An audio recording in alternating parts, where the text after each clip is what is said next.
replaced by someone I barely recognized.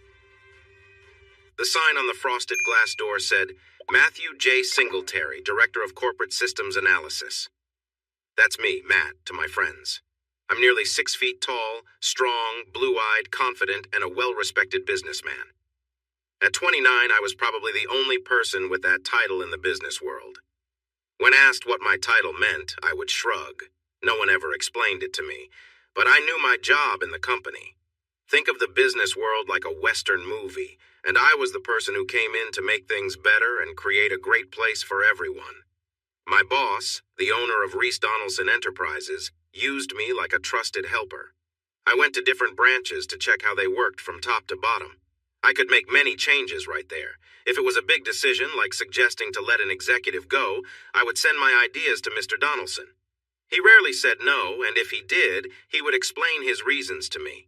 I wasn't sure if I was at the top of management or the bottom of the executive group, but it didn't matter. The only person I had to answer to was the big boss. If there were issues among staff, a quick call to him would settle things. I had his private number saved, while many senior staff members didn't.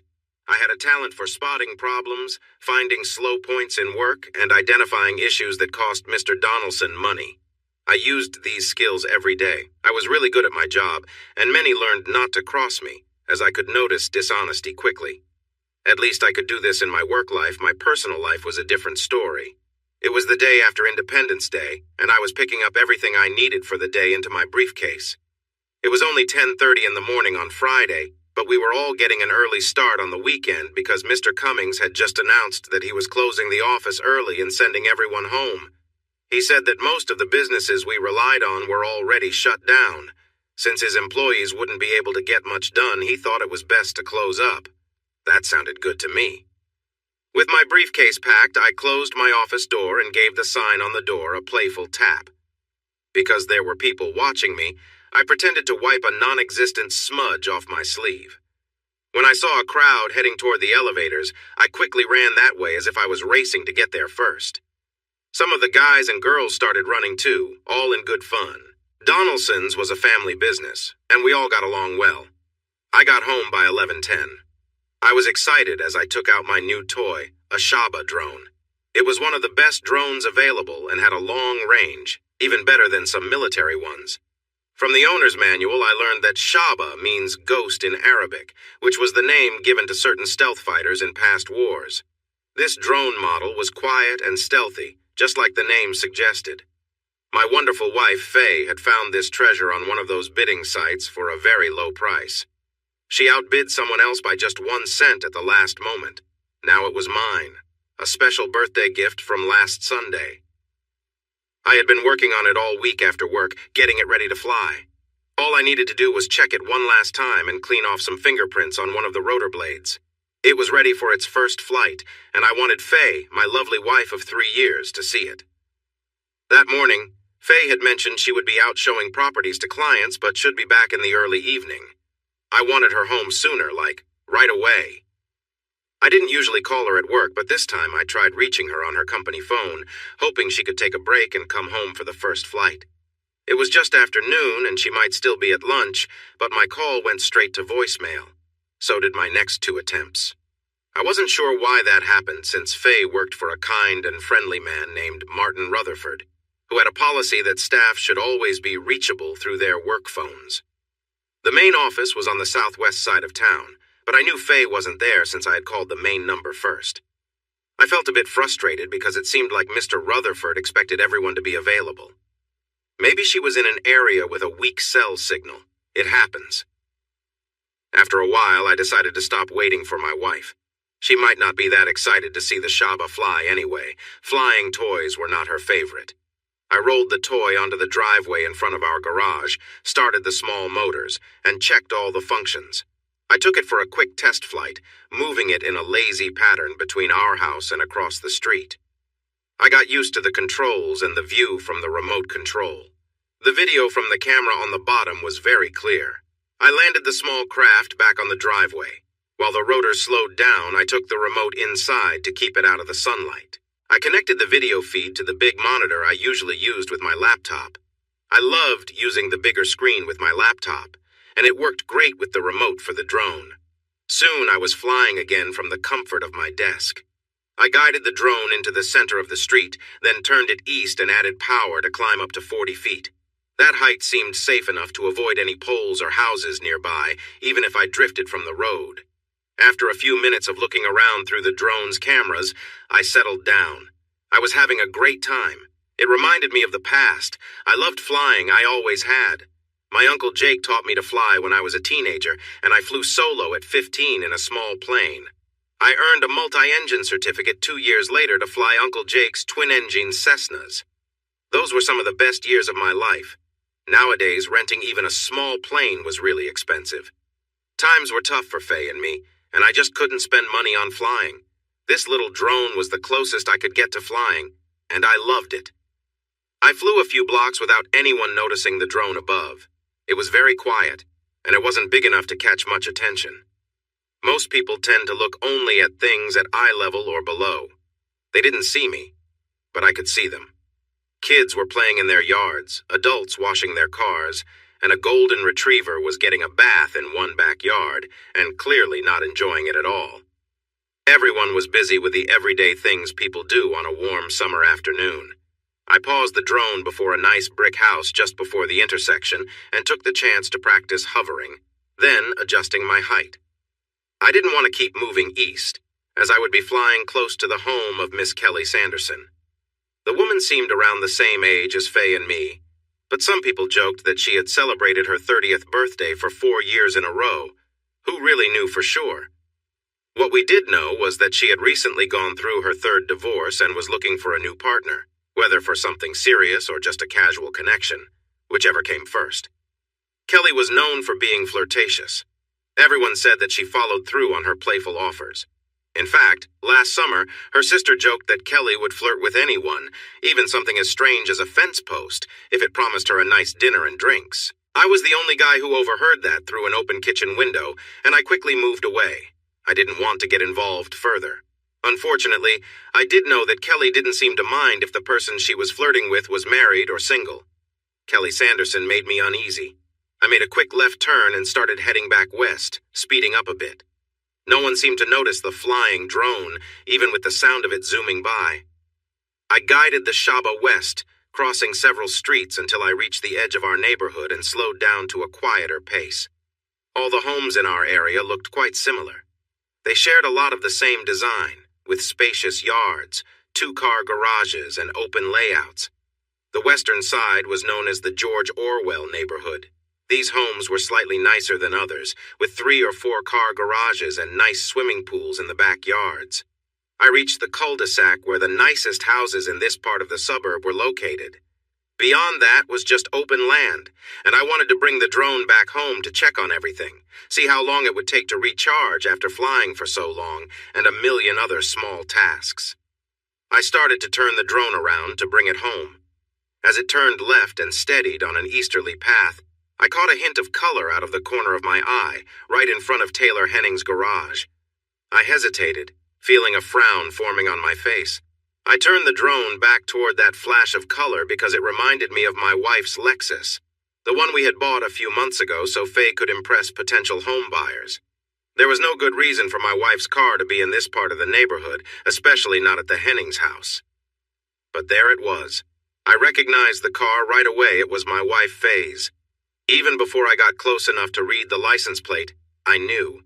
I zoomed in with my camera just to confirm, and sure enough, it was her Lexus. "What?" I muttered, feeling a pit grow in my stomach.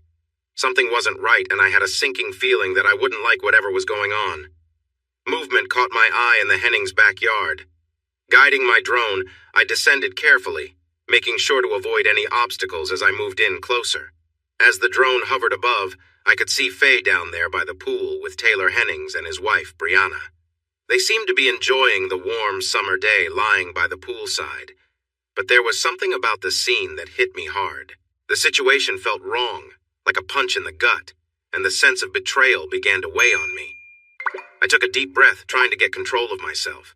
The hurt was raw and my emotions churned inside me. After a few minutes, though, I managed to calm myself a little, just enough to watch without letting the anger take over. Surprisingly, I found myself detaching, like it was just some scene in a movie that didn't mean much. I didn't know how, but as time went on, I felt less of the pain, almost as if my mind was creating a barrier between me and the hurt. It was strange, but gave me a little relief, at least for the moment. Taylor didn't seem like much of a catch. He was starting to develop a noticeable belly, and I couldn't understand why Faye would choose him if she wanted to be with someone else. Brianna was different. She was fit and short, with brown hair and a pleasant face. She had a curvy figure. I didn't even know Faye was interested in women. It felt like I was kept in the dark, but I figured if she was curious, Brianna might have caught her eye. I could feel anger rising inside me. I let it build up as a way to cope with the pain. Feeling angry helped me process my feelings and think clearly. I was filled with rage. I couldn't understand why Faye would want to be with someone else when I thought our marriage was solid. I was 29 and Faye was 27. We had been together for almost 5 years, dating for one, being exclusive for another, and then getting married. Our 3rd anniversary had just passed. I believed our marriage was healthy. We spent time together and were intimate several times a week. There hadn't been any major arguments. I thought our connection was strong and didn't see why this was happening. My jaw was set tight as I tried to calm my racing thoughts. I needed to make a decision, and it was time to do so. I realized it was time to move forward, both literally and emotionally. There was no justification for my wife betraying me like this. If there was no force involved, I couldn't see a path to forgiving either her or Taylor. I thought it over, testing my resolve. Nothing convinced me that our marriage was still intact. Taking a deep breath, I decided to take the first step toward a new chapter in my life. I needed to let them know that their actions had consequences. I made sure everything was recorded from the drone's video feed, in vivid color and clear detail. I had it set up for slow motion and high-quality still images, gathering everything I might need for a divorce. I wasn't naive. I'm aware that my financial situation was not looking good.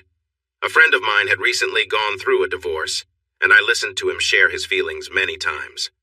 Nowadays, it seems like personal responsibility in marriage is overlooked in divorce cases, where everything is labeled no fault. Our society has moved on from making judgments about breaking marriage vows. It makes you wonder if this is truly progress. However, divorce isn't just about what happens in the courtroom. I felt a strong need to uncover the reasons for my friend's marriage troubles, so I started gathering what I could find out. I managed to get a drone closer to the scene, lowering it until it was just a few feet above the ground. I adjusted the camera to focus tightly on the group involved, wanting to capture every detail of the moment.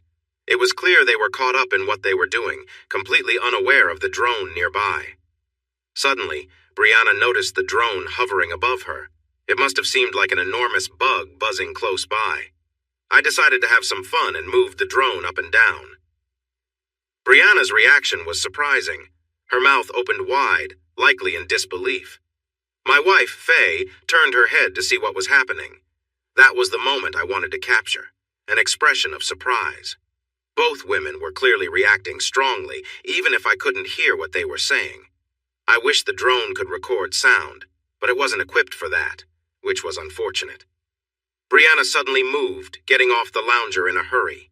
In her rush, she tripped and stumbled, dragging part of the lounger with her as she fell into the pool. Faye was caught off guard by the sudden movement.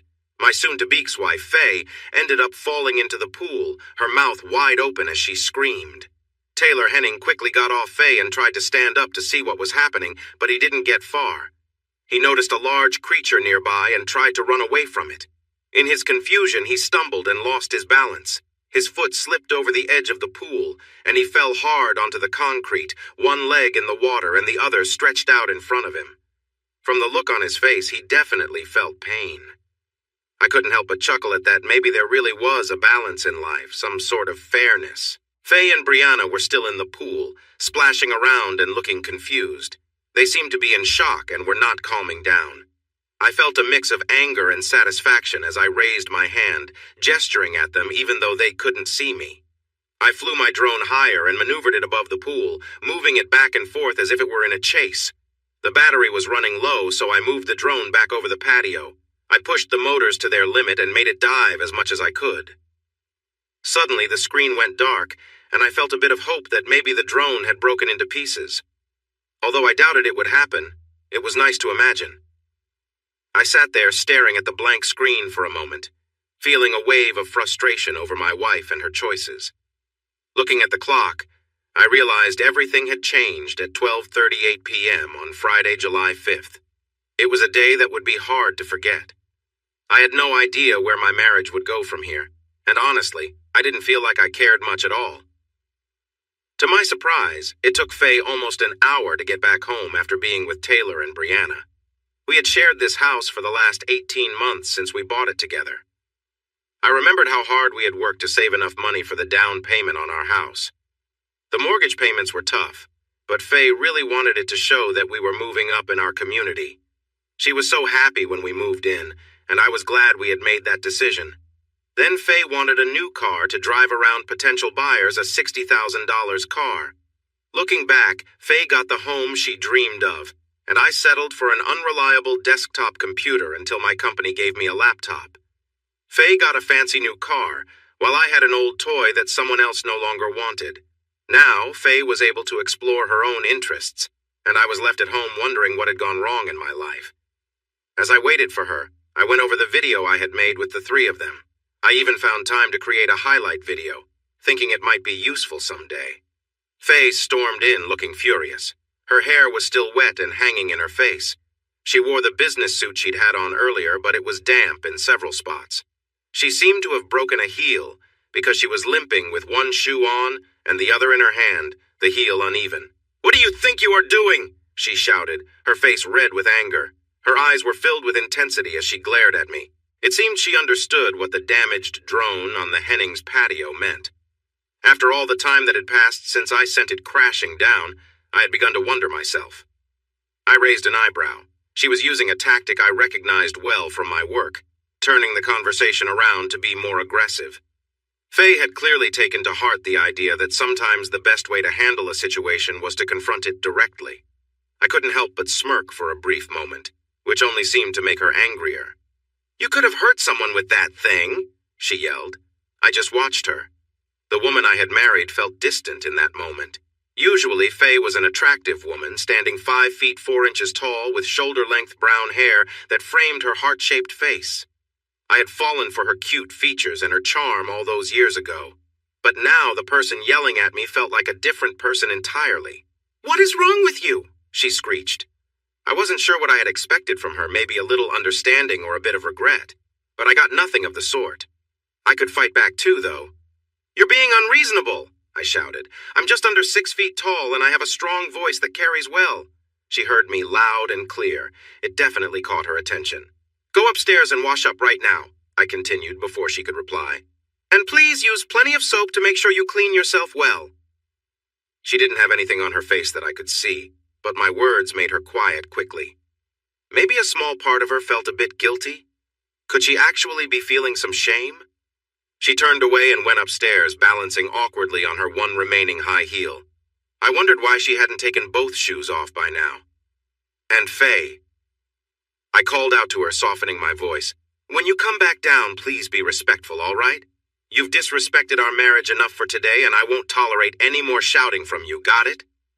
She didn't answer or nod, but headed up without pushing back. A moment later, I heard the shower start in our bedroom. Faye came back down in about 15 minutes, which was quicker than I expected. Maybe she wanted to get this over with, or maybe she was ready to explain herself.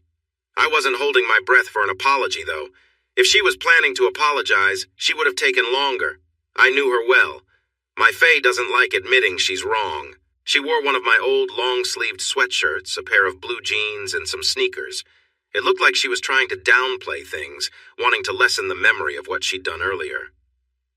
"Why don't you take a seat?"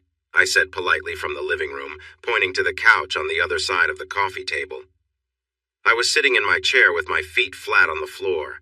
She took off her sneakers in front of the couch, sat down, and tucked her feet underneath her. She opened her mouth to speak, but I stopped her.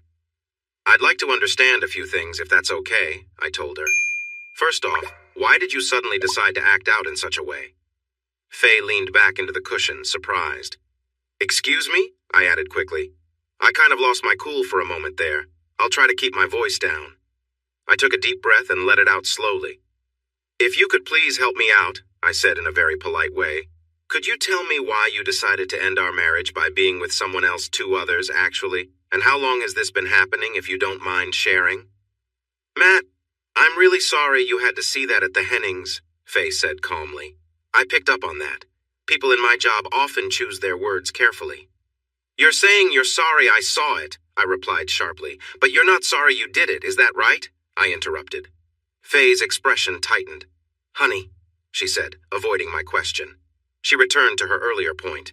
This doesn't have to be the end. We can get through this and even improve things. I should have talked to you sooner. I realize that now. She leaned forward on the couch. Listen, Matt, we both had experiences before we got married. We know that. I haven't done anything with Taylor and Brianna that I didn't do before, mostly with you, okay? She paused, watching me carefully for my response. Look, all we need to do is adjust a few things and everything will be fine. She was looking at me closely. I clenched my jaw and stayed quiet. Honestly, I wasn't sure where she was going with this. Still no sign of an apology, just that she regretted I found out. I motioned for her to keep going. And I'm not what you called me earlier, she added sharply. Don't ever say that to me again. I stayed silent. It was just a casual thing, she explained. Oh, come on, I blurted out, slapping my hand on my knee. I shook my head in disappointment. I read about this kind of situation. Did you know there are many websites where people who've been hurt gather for support? I asked her, more to myself than expecting an answer. Apparently, it was just casual is one of the most common excuses people use, I continued. I was hoping for something better. The most popular excuse is, I made air quotes with my fingers, it's not what it seems, darling, or something like that. Can't you be a little more original? Faye's expression became serious. It was just casual, Matt, she insisted. That's all, it was just three people having a good time, that's it. Good time, I replied, surprised. I must have misunderstood that. Wow, I should have guessed, right? I think the grin on my face was more of a grimace than actual happiness. I leaned in a bit closer in a playful way. Hey, you know what? I asked in a friendly, secretive tone. I enjoy having a good time, too. How come I wasn't out there having a good time with you all? Can you explain why I wasn't part of this? Fun? Faye looked down, showing a hint of regret for the first time. It was brief, but maybe there was a little hope. We plan to include you, she said quietly. Oh, really? Include me? What does that mean, Faye? I asked, teasing. Were you three cool kids going to let me join your special group when I earned the right to play with everyone else? Is that what you had in mind? I said, sounding sarcastic. She didn't reply right away, so I jumped in again. That's not true, I said sharply. You never meant for me to find out. This include me is just a poor excuse you came up with after you got caught. Faye looked away for a moment. Okay, she said softly, opening her eyes again but still not meeting my gaze. You're right. We should have made sure you were part of it from the beginning. No. I interrupted her before she could finish. She just wasn't getting it.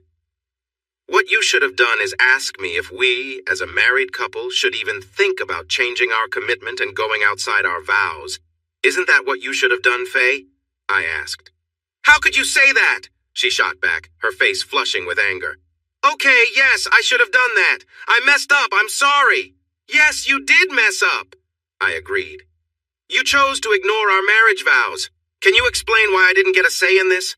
Why did you decide for both of us? What were you thinking, Faye? Listen, it's not too late, Faye said earnestly, ignoring all my questions. I know now that I should have talked to you first. If I had, everything would have been out in the open, but we can't change the past, can we? We can't go back and make it all right. I shrugged, feeling unsure. Just for the sake of conversation, I said, how could you not even think to talk to me before? What made you feel it was okay to make a decision that would affect both of us and our marriage? She waved her hands in frustration. It seemed she didn't have an answer. She hadn't thought she needed one. Odd. Ugh, I groaned. I took a deep breath and let it out. Well, let me ask that in a different way. I'm really trying to understand. Can you tell me why you never asked me if I wanted to join that little group? I questioned. You said it was just three people having some fun, right? Well, like I said, I enjoy having a good time, just like anyone else. I continued. Why didn't you think your husband might want to have fun too? Maybe you could have convinced me it would be good for our marriage. Brianna is really attractive. She seems like one of those women people admire, doesn't she? I bet I could have really connected with her. I'm curious, dear wife, why didn't you invite me to join from the beginning? Why didn't you think my opinion mattered when you were planning everything? I paused. Why? I don't know, Faye admitted, looking down. I don't remember, maybe because I thought you wouldn't actually want to. Okay, now we're getting somewhere, I replied. You thought I wouldn't want to do it? If that's true, why didn't it make you think maybe it wasn't the right thing to do? She stayed quiet, her face showing frustration. There were many topics Faye didn't want to dive into. Right and wrong were definitely among them. I decided to steer the conversation back to something I had mentioned before. I'm just a bit of a stick in the mud, and you all are the fun ones, the ones who know how to enjoy life. You're the smart ones who get to do things people like me aren't part of, right? That's not how it was, Faye protested. I just didn't think you would. There it was again. I wondered how to make her understand. Okay, so you didn't think I would want to join in, I said slowly. You believed your husband, your partner in this marriage, would not want to be involved in anything outside our marriage, but you did it anyway. Don't I deserve to think it was a mistake? Tell me, how did you decide ignoring my feelings was okay? Faye could see where my questions were leading. She really didn't want to go down that path and shook her head in annoyance. She tried to regain control by shifting back to her own thoughts. Matt, you know I wasn't a virgin when we met. You know who I was involved with back then, right? And I know who you were with too. It was Caitlin, remember? The girl you were seeing when I first met you, see? She paused, watching me. When I didn't respond, I think she felt encouraged, believing I had accepted her point. I hadn't realized it, but I was starting to see that Faye was mixing up things that happened before we decided to be together with things that shouldn't happen after. Matt, I know you're not. You're not overly strict or anything. You can't be upset at... She lowered her voice. At what? I was doing with Brianna, right? And... She hesitated a bit. And what Taylor was doing with me. It wasn't anything you haven't done a million times, right? So, I interrupted her with a quick gesture of my hand. No, Faye, it's not about what happened. It's that you were with someone else and you shouldn't have been doing that. She didn't like my response. She tried to recover. But wait, Matt, you just said you wouldn't mind if I was with Brianna. You said that. Faye leaned in closer. It isn't too late to fix things. I messed up, I just wasn't being honest by not including you from the start, but we can move past that. She pulled her feet from under her and set them on the floor. She leaned forward to make her point and to show she was sincere. Listen, Matt, here's what we can do. Faye reached her hand out toward me, but it was too far. I had a feeling that I would rather be anywhere else than let her touch me. Still, she didn't get up to come closer. Taylor, Brianna, and I were talking after... Faye said, after that incident at their house. She was clearly trying to avoid saying anything that might upset me again. What we can do, Taylor suggested this, we could arrange for you to be with me and Brianna both, or just one of us if you prefer. And for 3 months, Taylor won't see anyone except his wife to make up for the lost time. Her voice faded off. I wondered if she was realizing how inappropriate that sounded. So, I take it 3 months is how long you've been seeing each other, right? I asked. Faye nodded just a little. Is that correct? 3 months? My irritation was growing. Answer me! I raised my voice when she hesitated. Yes, just 3 months, Matt. She paused. So, what about it? Can we fix this and move on? Want me to call Brianna right now? She asked, almost pleading. Good grief, no, I replied sharply. I wouldn't even want to be near that person right now. Not at all. I'm not sure what problems and issues you might have after spending time with those 2 people. Faye sank back against the couch, surprised and confused by my words. Before she could respond, I pressed on. Why did you go behind my back, Faye?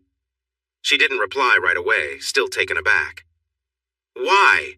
I asked again, leaning forward in my seat. Faye's eyes widened in surprise. Why did you choose to spend time with them when you knew it would upset me? I raised my voice. She took a deep breath, gripping the cushion tightly. Why? I repeated. Faye shook her head as if trying to clear her thoughts. Please answer me. Why? I raised my voice again. Because I wanted to, she shouted back. Why can't you understand, Matt? I wanted to break free from this situation we're stuck in. It was exciting to do something different, she continued. I did it because I wanted to. This is my life, she said, gesturing to herself. I have the right to decide what happens to me, and no one else can make that choice. I looked at her, trying to understand. Faye, I don't get it. You know better than this. Who has been telling you these things? She didn't respond, and I sensed she didn't want to engage further. I took a breath and said softly, I get it. You do have the right to make choices about your life. But when we got married, we made an agreement, didn't we? We promised to be loyal to one another. I paused, letting my words sink in. Her expression made it clear she wasn't happy with what I had said. But I have rights too, I continued. I have the right to decide how I feel about your actions with someone else, and I'll be using that right to think about our future. I paused again, looking for a response, but she remained silent. Just so you know, I said casually, I'm thinking our marriage might not last much longer. From where I stand, it feels like you've ended it, and I don't know if we can rebuild it. She looked stunned, her face frozen in disbelief. It seemed she hadn't thought I would consider a separation because of her choices. That surprised me. I knew she was much smarter than this. I just couldn't understand her point of view at all. Since she didn't have an immediate response, I decided to keep talking. So, is that all there is to it? I asked calmly. You have no sense of responsibility and no respect for me as your husband, your partner in this marriage. You didn't even think that husbands and wives shouldn't deceive each other or go behind each other's backs, did you? Nothing at all? She shook her head, and tears began to flow. But I could see they were tears of frustration, not regret. So it's just, if I want to, I can do it, right? I continued. You think you can be with anyone outside our marriage, no matter how I feel or what anyone else thinks? Just I wanted to do it, and I did it because it was fun? That's what you're telling me? She didn't respond. Wow, I said with feigned enthusiasm. That really sums everything up in one messy little package, doesn't it? How dare you? My soon-to-be ex yelled. She was done. She rarely liked being cornered, especially when she had to explain herself. Faye jumped off the couch and headed for the stairs. In her mind, none of this was her fault. I was the immature one, ruining her fun. What I felt was anger. Remember, Faye, I shouted at her retreating figure. You wanted to do it, and you did it because it was fun. Don't forget that. I got up from my chair and walked into the office where my laptop was open on the desk. I had the answers to my questions, I guessed. There was no real regret, maybe a little, but not much. Faye claimed she was sorry for not sharing her actions with me from the start, but I wasn't so sure. Her regret might have been mostly about getting caught. Faye had been hiding things from me for at least 3 months, and I had no idea what was happening. She could be lying about how long it had been, and I had no clue if those people were the first to be involved with her. It seemed likely that Faye was still not being honest. She wanted me to forgive and forget. In fact, they all wanted me to stop being angry. Brianna even offered to share experiences with my wife and me to make up for lost time. Meanwhile, her husband was supposedly okay with not being part of it. It seemed like they wanted everything to go back to normal without facing any consequences.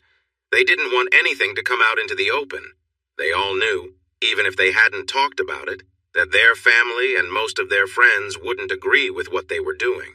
They wanted to keep it a secret, but because of that, I felt like I had to let it be known.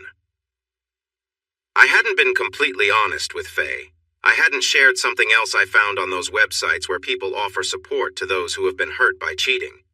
The statistics I mentioned were there, but they also suggested revealing the affair to everyone and making sure everyone understood what the cheating partner had been doing. It was supposed to be the first step toward fixing the relationship. I might not have known how to fix my marriage, but I could definitely expose the truth. I had most of what I needed already. I had looked over a short video taken by a drone and knew which parts I wanted to include in a brief clip. There was a moment when Faye looked up at the drone, probably confused about what was happening. Her face then told a lot, and I planned to use that moment at the end of my video. It wasn't even 2:30 yet, so I had plenty of time. I decided to call Mr. Rutherford, the owner of the real estate agency where Faye worked. "Thank you for calling Rutherford Real Estate. How may I help you?" Mr. Rutherford himself answered, and I recognized his voice. It seemed he had given his assistant the afternoon off. "Mr. Rutherford?" I said in a serious tone. "This is Matt Singletary, Faye's husband." "Yes, Matt," he replied warmly. His agency had a great month in sales right before Labor Day last year, and to celebrate he had thrown a picnic at a piece of land he owned outside of town. Everyone involved with the agency and their families attended. We had enjoyed a long chat during that event. "Sir," I started slowly, unsure how to introduce what I needed to say. "Mr. Rutherford, do you have an email address where I can send you something urgent? I need to send you a short video right away on an important matter," I said, trying to sound formal. "Sure, son," he answered. "And call me Martin, okay?" In just a moment, I had his personal email address. I wrote him a message and attached the video I had put together of the afternoon encounter between my wife and his wife. I waited for Martin to open the email and understand what it contained. "My God in heaven," he finally said, clearly shocked. "I'm sorry, Matt," he added gently. "I had no idea." "Neither did I, Martin," I replied, trying to stay calm. "But what I wanted to point out, sir, is that this happened just after noon today. Do you see the date and time stamp in the lower right corner? This was actually going on before that, too. I don't know when this situation started, only when it ended, which was right after the last scene you see there. The key point, sir, is that one of your managers and his wife are involved with my wife while they are supposed to be working. They are doing this on your time and expense." He stayed quiet for a moment. I could tell he suspected this was a serious issue that could lead to legal trouble, and I thought I might have a basis to take action. What this group had done was likely to cause significant distress in my life. Isn't that how many legal cases begin? Since it happened while they were working, Mr. Rutherford's business could face serious consequences, but I hadn't even mentioned taking action. "I'm open to suggestions," he said carefully. "Oh, I don't have any suggestions, sir," I replied. "It's your business, and I'm just bringing some irregularities to your attention. What you do with this information is completely up to you." "I see," he said, sounding a bit unsure. "Absolutely, Mr. Rutherford. I will be getting a divorce, of course, because this situation has wrecked my marriage, but how you handle your employees is your decision." "All right. Well, sir, I need to get off the line and take care of some things. Goodbye, sir, and thank you for your understanding," I told him. Well, goodbye to you as well, Matt. I am truly sorry this has happened. Not your fault, Mr. Rutherford. Some people just lack integrity. Goodbye, sir." I ended the call and moved on to the next thing on my list. I set up a group text message with all of Faye's family, including her brothers and sisters, her parents, as well as her friends and neighbors whose numbers I had. I included the same video clip I had sent to Mr. Rutherford in the group message and sent it out. Then I waited. The truth about these three was about to come to light, and their seemingly perfect world where actions had no consequences was about to change. Faye came down the stairs slowly, pausing at the bottom to steady herself. I sensed she wanted to try to convince me to change my mind. "Honey," she started, "you're making too much of this, baby. Look, we're all adults.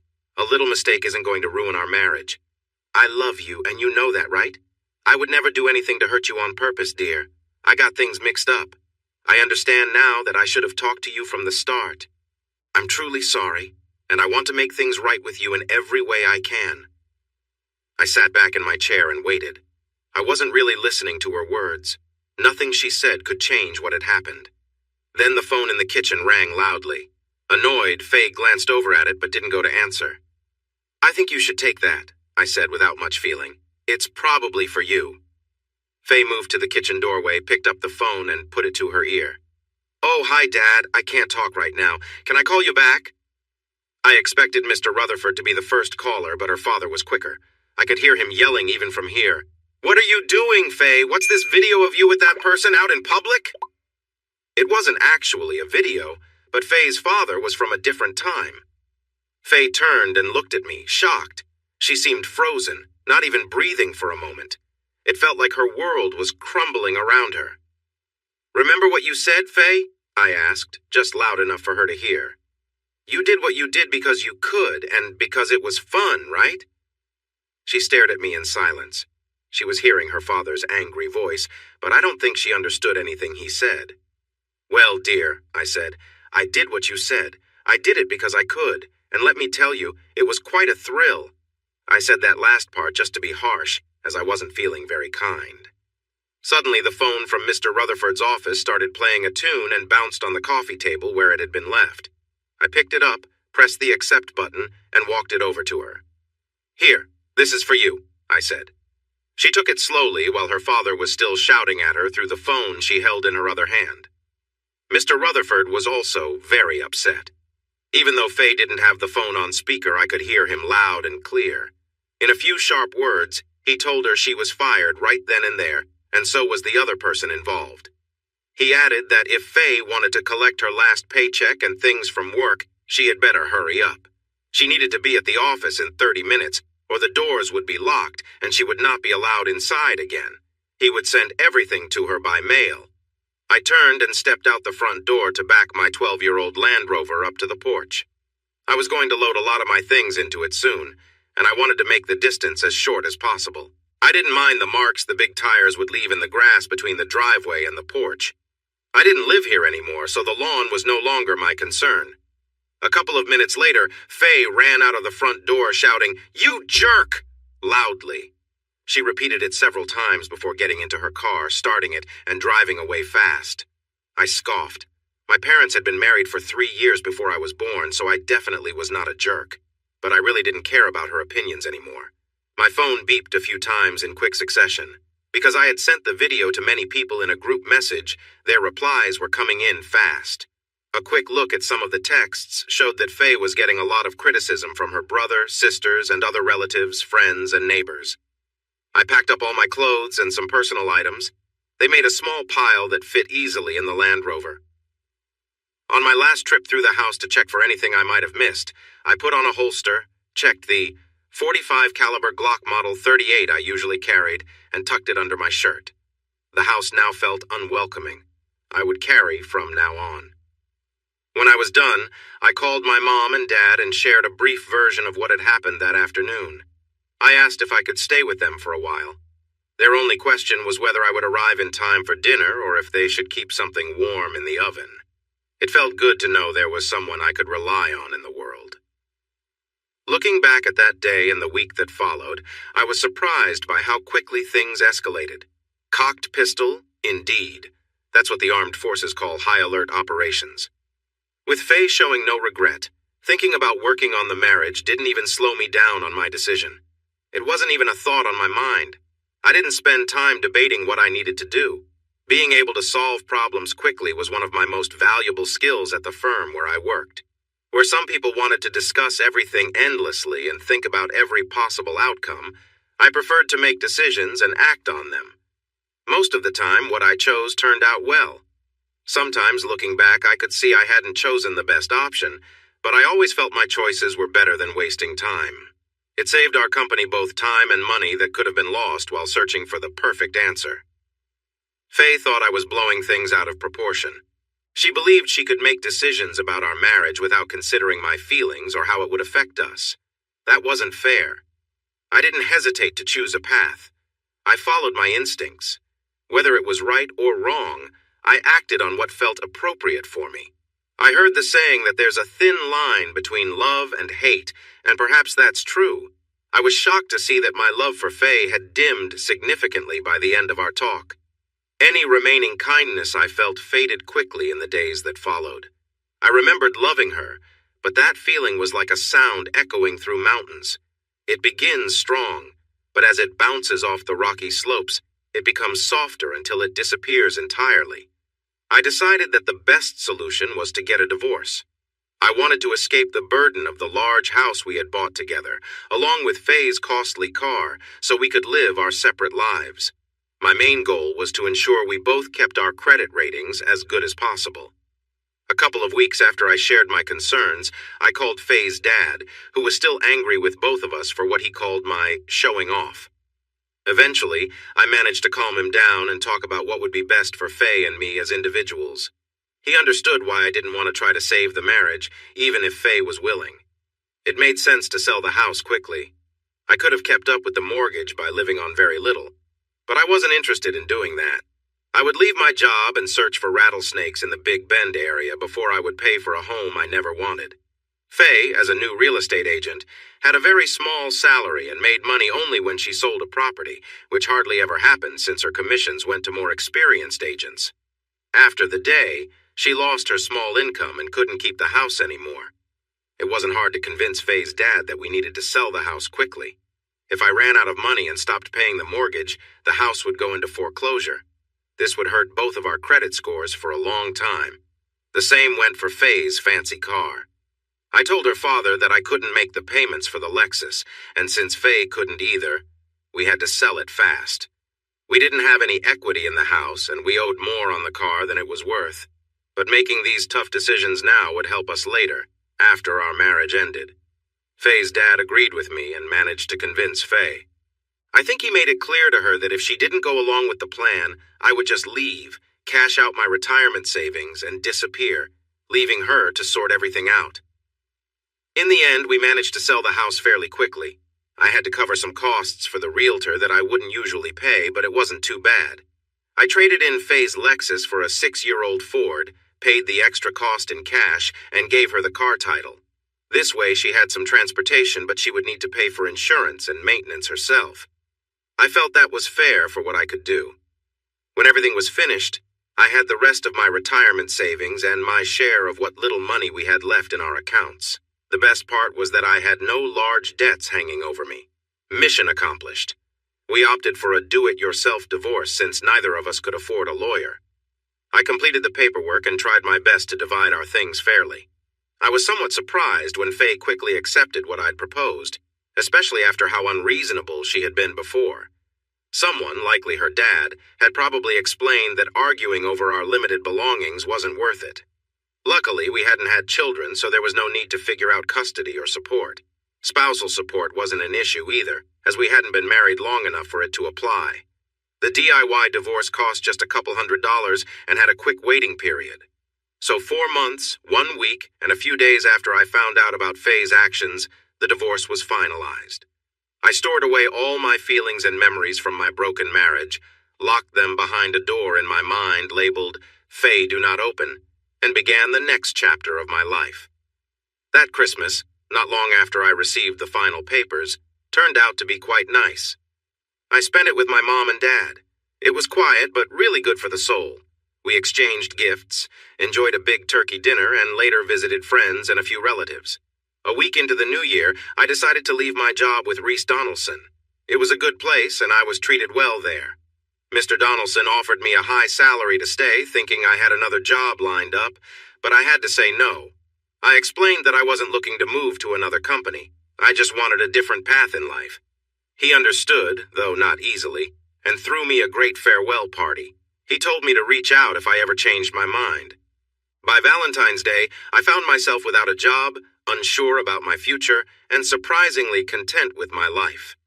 I sat at Mom's kitchen table, watching my dad skillfully carve a mountain lion from a large piece of wood while Mom cooked dinner. Dad was fantastic at wood carving, and Mom could easily have been a chef if she had wanted to. They were both very important to me. Dad wasn't my biological father. He was actually my Uncle Tom, my dad's younger brother. My mom was his wife, Leah.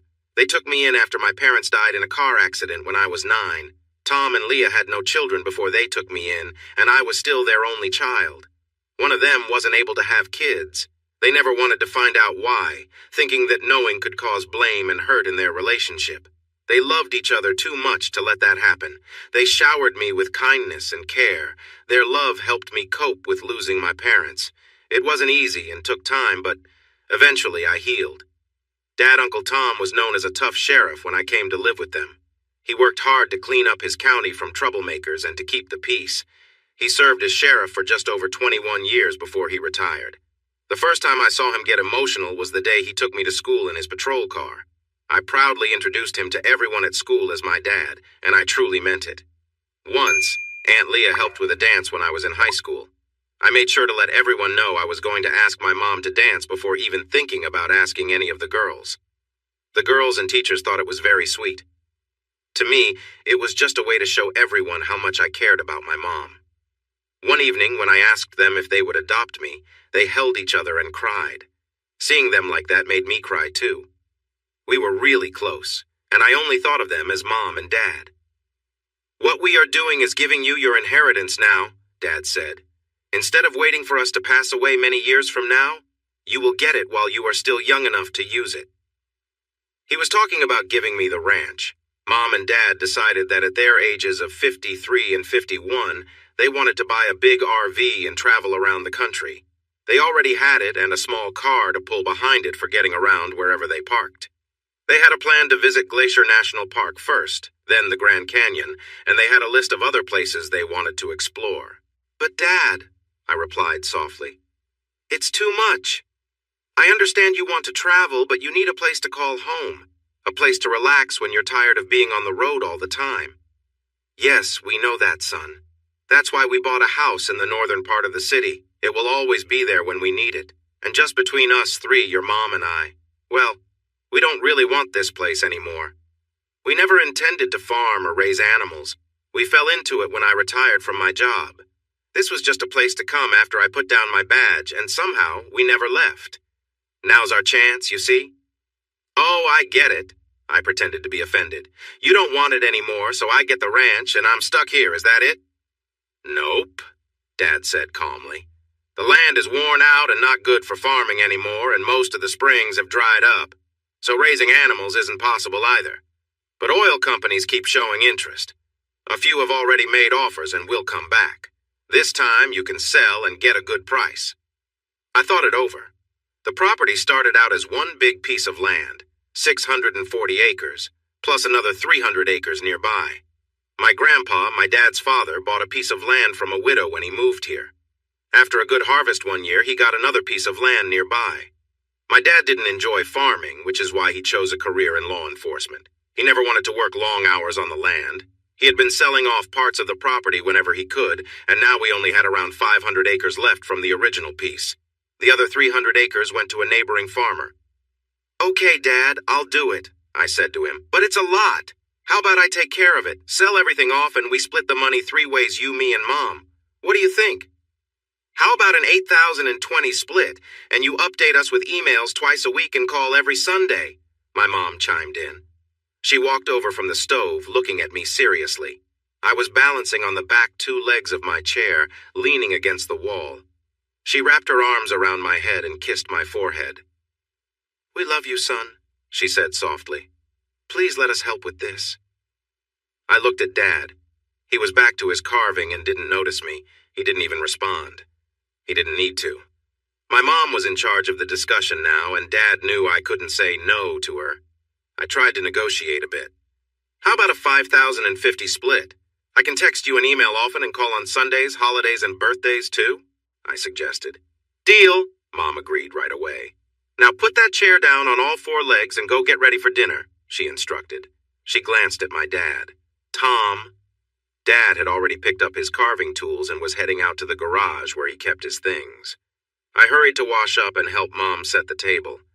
That's how it was in early April, the year after I found out about Faye. I stood on the front porch of my parents' old home and watched them drive their new RV slowly up the gravel road toward the highway 3 miles away. The long vehicle had all kinds of comforts inside, including a shower and a queen-sized bed. They were towing a small vehicle behind so they could park the RV and explore local sites, towns, or whatever they felt like doing each day.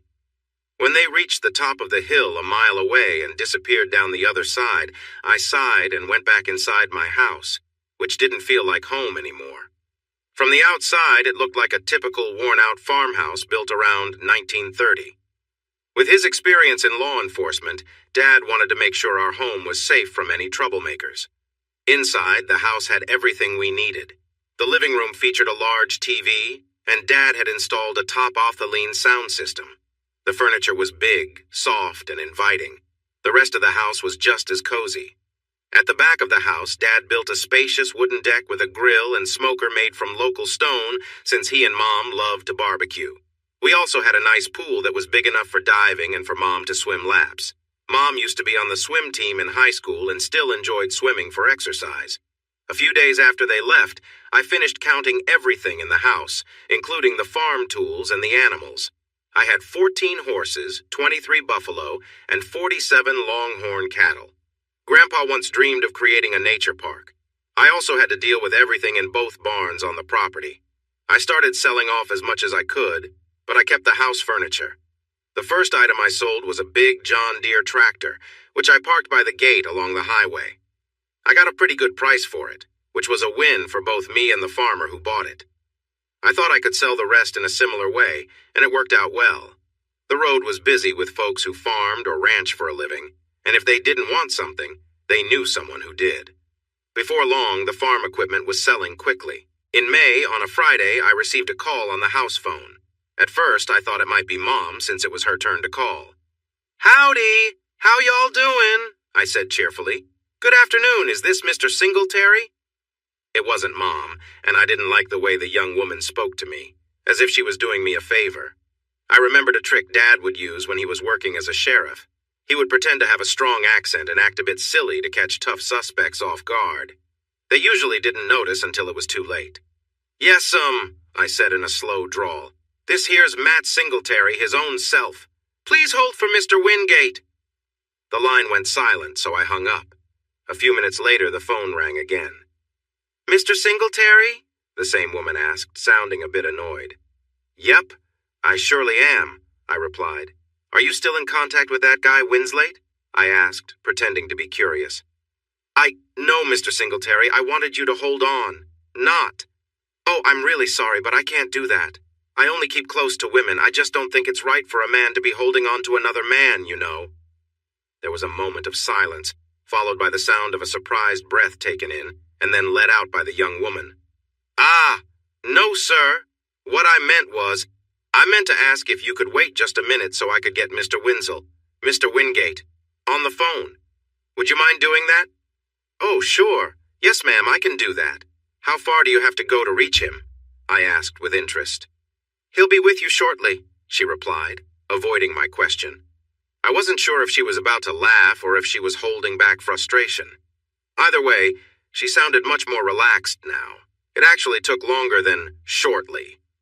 I figured she was probably explaining our earlier conversation to Mr. Wingate so he would understand what was going on. "Good afternoon, Mr. Singletary. I'm George Wingate with Christopher Stamp and Presley. How are you today, sir?" "I'm doing just fine. Really good," I told him. "And how are Christy, Bump, and Elvis doing?" I thought I heard a soft laugh from a woman on the line, but I wasn't sure. We are all doing very well. Thank you for asking, Tom. May I call you Tom?" "Well, sir, I guess you can if you want," I replied. "But my real name's Matt, so I don't know why you'd want to call me Tom. Actually, it's Matthew. That's my given name.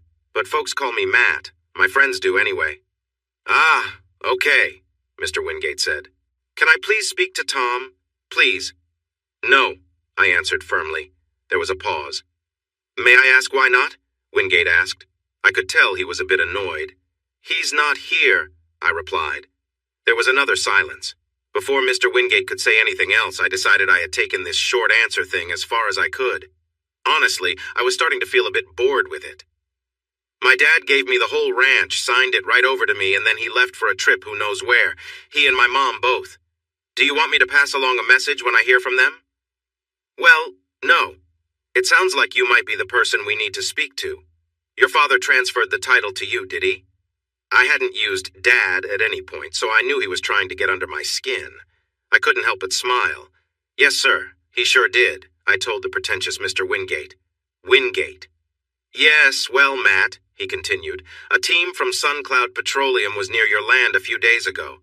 They noticed you are selling some of your farming equipment, and we were wondering if—" "Oh, I'm really sorry, but the John Deere is already sold to Mr. Jenkins down by Whisper Lake," I interrupted. "Same goes for the hay baler and the big plow, but I have a bunch of other things I could sell you if you're interested." "No," Wingate interrupted me firmly. He paused for a moment. "Matt, we were actually hoping to set up a meeting with you to talk about selling your ranch. That's what you are doing, right?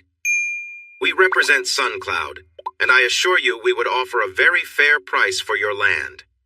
Can we offer you a round-trip ticket to Oklahoma City from your nearest airport? We can discuss everything in detail then." "Why would I want to go to Oklahoma City?" I asked, feeling confused. Well, that's where SunCloud and our office are based, Mr. Singletary. Oh, really? I laughed. You had me worried for a second, I told him. But I can't fly on those airplanes. I get really sick if I try, I explained. Why don't you and whoever else you want to bring just come over to my house whenever it works for you? After he thought about it for a bit, I guess he started looking at his schedule. Maybe he had the young woman I spoke to earlier check other dates too. I wasn't sure, but there was a long pause. Eventually, he returned and we agreed that the following Thursday would work for them to come over and meet with me. I'm sure it was so they could easily persuade me. I had a feeling his idea of a fair price was one that would favor him and the oil company. I took a break before calling my lawyer, who specialized in selling big properties. He was knowledgeable about land and mineral rights, and I already had him on retainer and ready to help. In the middle of June, we had our third meeting with Mr. Wingate and several lawyers from the law firm representing SunCloud Petroleum. Sitting next to me was my lawyer, along with several other attorneys who were listening through his laptop's camera. I never saw them, but they could hear everything. They only spoke to my lawyer through a small earpiece. I almost introduced my lawyer as Jed Clampett to the people Wingate brought with him, but I thought that might be a little too much. I held back from calling the swimming pool the cement pond, even though I was really tempted to do so. I didn't want to give away my thoughts, and even someone as clueless as Wingate might notice. The meeting was going well from my perspective. Wingate's law firm, representing SunCloud Petroleum, had made better offers during our previous meetings and calls. In their last conversation, they had presented an offer that made Carl Patterson, my lawyer, smile with satisfaction. Carl seemed ready to play a character and was a little disappointed when I refused to go along. But that was fine. Carl believed the amount they were willing to put in my bank was about as high as it would get. I agreed, and we arranged this final meeting to sign the papers. There were no last-minute issues, and I could tell Wingate and his team were eager to complete this deal. All right then, I said, pretending to check the sales documents. Patterson had already approved everything, and his knowledge was far greater than mine, so I was just practicing my acting skills. You all agree to let me sit right here for 181 days after today to finish selling all the furniture and other items, correct? That's right, Matt, Wingate replied with a reassuring tone. You have 6 months and 1 day? Great, let's get this done, I said, dropping the fake accent, though Wingate didn't seem to notice. I picked up the pen offered by one of Wingate's young assistants and signed my name where she pointed on the stacks of legal documents. It took a while since there were 2 copies of everything, with many pages needing signatures. Sherry Woodward was Wingate's paralegal helping me out. Besides being quite charming, I thought she was much smarter than her boss. Earlier, when she first arrived, she had wandered around admiring everything. I noticed how she appreciated the modern appliances, the well-kept home, and the polished hardwood floors. She was also impressed by the neat pool and deck outside. When she noticed my framed degree in business management on the living room wall, along with my MBA right next to it, she tilted her head in surprise. None of this fit the image of a simple-minded person that I was trying to project to Mr. Wingate. She stepped away from the kitchen door leading to the pool, just as she seemed ready to share a thought or two with Wingate, when he suddenly directed her to grab something from his briefcase in the SUV. I couldn't hear what was said, but she was told to bring it to him right away. He had spoken with a lot of arrogance, using words that I'm sure would not have sat well with me if he had used them on me. When she returned, Miss Woodward did not whisper anything in Wingate's ear.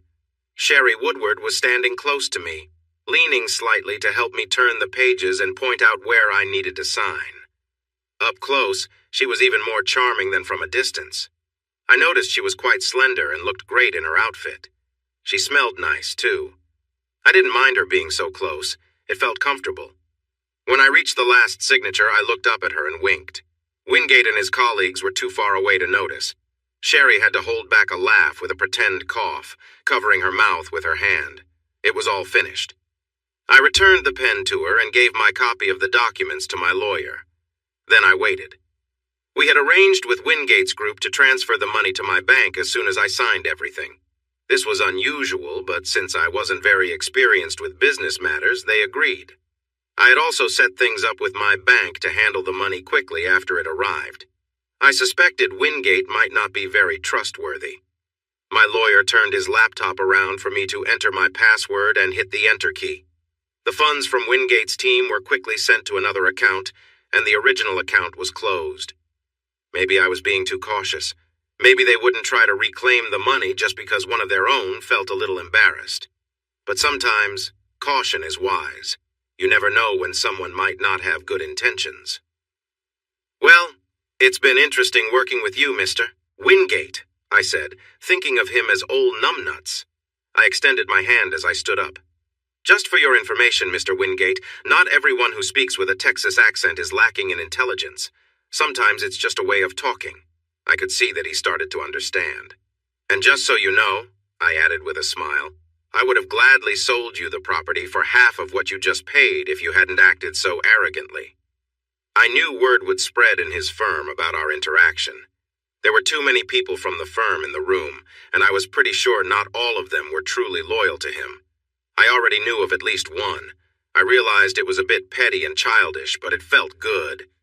They all walked out the door to their big black SUVs, some of them trying not to smile. One guy barely held it together until Wingate closed his backseat door, then he let a big smile show. Sherry lingered a moment and stopped just inside the door, so I whispered an invitation for dinner. She nodded and gave me a slip of paper with her phone number and the name of the hotel where they were staying. Sherry and I had a lovely evening. I took her to the best restaurant in town because I could afford it now. After that, we went to a nightclub in the city that had a mix of music, including slow dancing, which was so much fun with Sherry. When we returned to my home, we talked about Mr. Wingate for a long time. Well, we did that over breakfast, actually. We were occupied when we first came back from the club. I wasn't sure what I wanted to do with my life from then on, but I was certain that flying would be part of it. I took refresher courses to reactivate my pilot's certificate, including an instrument ground school, and flew with an instructor for a while to get back in shape. My Uncle Jake, my mom's older brother who taught me how to fly, had passed away 6 years ago and left all his belongings to my mom. This included 5 small planes parked behind what we called the North Barn, about 3/4 of a mile from the house. I hired a group of aircraft mechanics to work part-time fixing all 5 to get them ready for inspection. It didn't take long. I was paying them well, so they had plenty of free time to work on my planes. The 5 single-engine planes passed inspection easily, and I started selling them to dealers, except for one that I sold to a man with a private pilot's certificate who wanted to fly more without high rental costs. I gave him a special deal because he reminded me of myself. I didn't make much money selling Uncle Jake's planes, but I wasn't expecting to.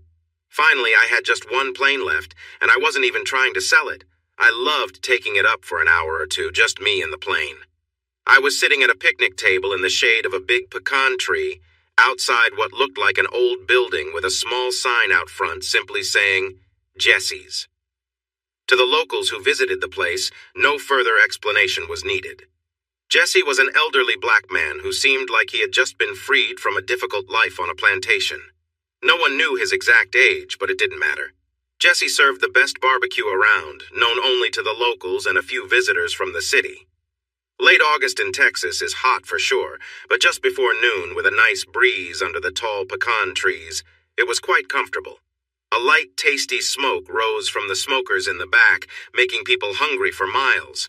Despite how it looked from the outside, the place was very clean, and you could easily eat off the floors. I visited often since it was on the best road between the city and my parents' home, my home now. It was still strange for me to think of it as mine. Today, I wasn't heading anywhere in particular. I just really wanted some of Texas's famous brisket, so I borrowed Uncle Jake's old plane, a Cessna 172, to get to Jesse's. There was a big stretch of grass beside the well-kept area around his business, and he was perfectly fine with me landing there. Outside, there were several picnic tables under the trees, and I was sitting at one, enjoying the day and a delicious lunch. I was finishing a large brisket sandwich with some barbecue sauce dripping down, along with tasty borracho beans and mustard potato salad. As I ate, I thought about going back inside for a slice of pecan pie that Jesse made fresh every day. I figured I was working hard and burning off the calories, so a little pie wouldn't hurt at all. That was my plan, and it made sense to me. I wasn't paying too much attention to what was happening around me.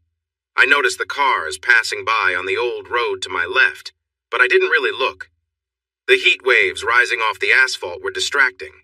I did notice when a few cars filled with young people arrived, but I didn't feel like checking them out, even though I could hear some lively voices. Even though I was just over 30, I didn't feel I had much in common with those who were much younger.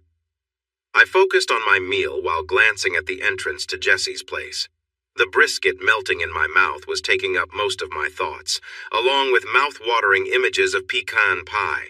I heard voices from 2 tables of young professionals, but I didn't pay much attention until one comment stood out.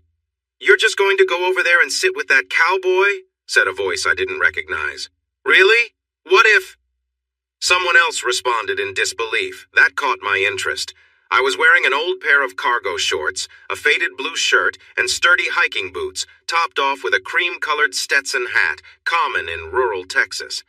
I looked around to see if anyone else was the subject of that remark. "He's my ex-husband," another voice interrupted, cutting off the chatter. I recognized that voice. I turned my head slightly to see my ex-wife confidently walking toward me.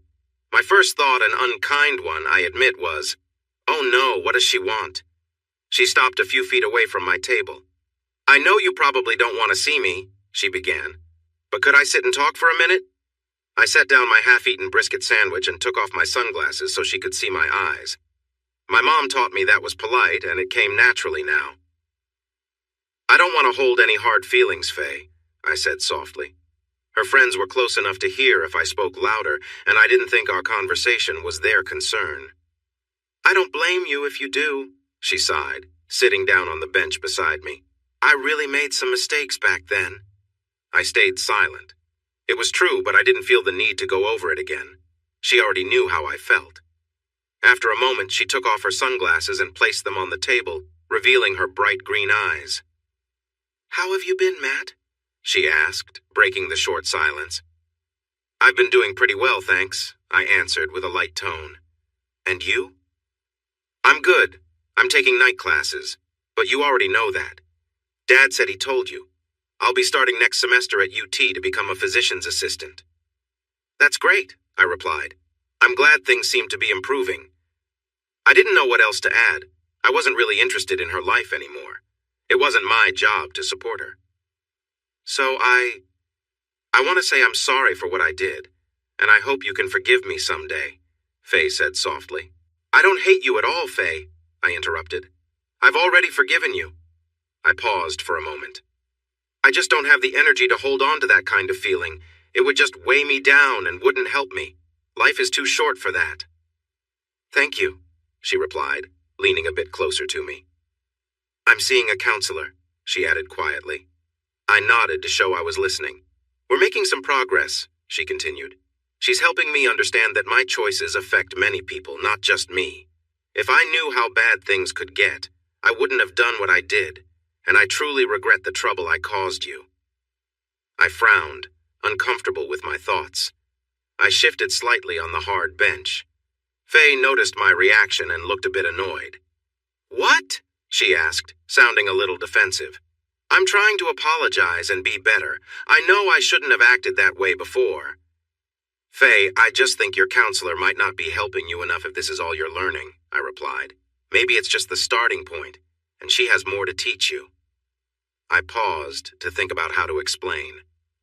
"When you say you wouldn't do something because of the consequences, it feels like you're worried about the punishment, rather than really understanding why the action is wrong." Her expression darkened more, probably upset with my comments about her growth. "But Faye," I added gently, "that's like weighing risks. It sounds like you're saying you'll avoid something just to escape trouble." I shifted position on the bench, getting ready to leave soon. I once read that integrity is doing what's right even when no one is watching. I just don't believe. Until you and your counselor reach a point where the urge to stray from your marriage feels completely wrong, you might find yourself tempted again someday. You could think that the consequences won't be too bad or that no one will see you so you won't get in trouble. Do you understand? She took a deep breath. She was still annoyed, but maybe she was starting to listen. It was hard to tell. "For me," I continued, "there are temptations every day for everyone. We're human and we make mistakes. Unless someone instinctively chooses to ignore a temptation without even thinking about it. It can lead to problems, often serious ones like this. She looked at me with a mix of anger and frustration, ready to escalate the conversation. Well, I guess I'm not as perfect as some people, she replied sharply. She pulled back, biting her lip. Her expression softened and she seemed to calm down a bit. She shook her head, took a deep breath, and released it slowly. I loved you, Matt, she said, changing the subject. Whether you believe me or not, I really did. And I loved you, I responded. I showed it by never being unfaithful. If she could show her anger, so could I. She looked away, clearly uncomfortable. But telling my mom and dad and my family you think that's love? I scoffed. Isn't that a bit like blaming the messenger, Faye? I just pointed out what you and your friends were doing. It was like turning over a rock and seeing what was hiding underneath. I could feel my frustration rising. I took a deep, deliberate breath and tried to relax my shoulders. As for what happened, I said more calmly, I was just following your lead. She frowned and raised her eyebrows. Remember, Faye? You said you acted the way you did because you could and because it was enjoyable. Well, I did the same. Do you know how difficult it's been for me since you told everyone? Faye started defending herself again. That wasn't something I thought about. I interrupted her. You didn't consider my feelings and you didn't think about what I would go through, did you? She lowered her head and didn't answer. Suddenly I felt done with the conversation. This was painful, and I didn't see the point in going over things that were better left in the past. I put my sunglasses back on, extended my left foot, and stood up. Faye, I might be out of line for bringing all this up. It was just on my mind. Maybe the counselor was going to guide us toward a better understanding of everything sooner or later. I hope I haven't messed up her plans. And I need to head out now. Enjoy your lunch, okay? It was nice to see you. I took a step back to clear the picnic table, then paused and looked back at Faye. Faye, I truly did care about you, but one afternoon changed everything for me. There's nothing left. I only hold on to the memory of loving you. I'm sorry, I wish it could be different, but that's how it is. Goodbye, Faye. I turned left and walked along the low wall behind the picnic area. After passing it, I turned again and walked confidently toward the gate that led out onto the open prairie and to my little plane. I threw away the rest of my meal in the nearby trash can. I wasn't hungry anymore, not even for that delicious piece of pecan pie I had been looking forward to. I knew I would miss it later.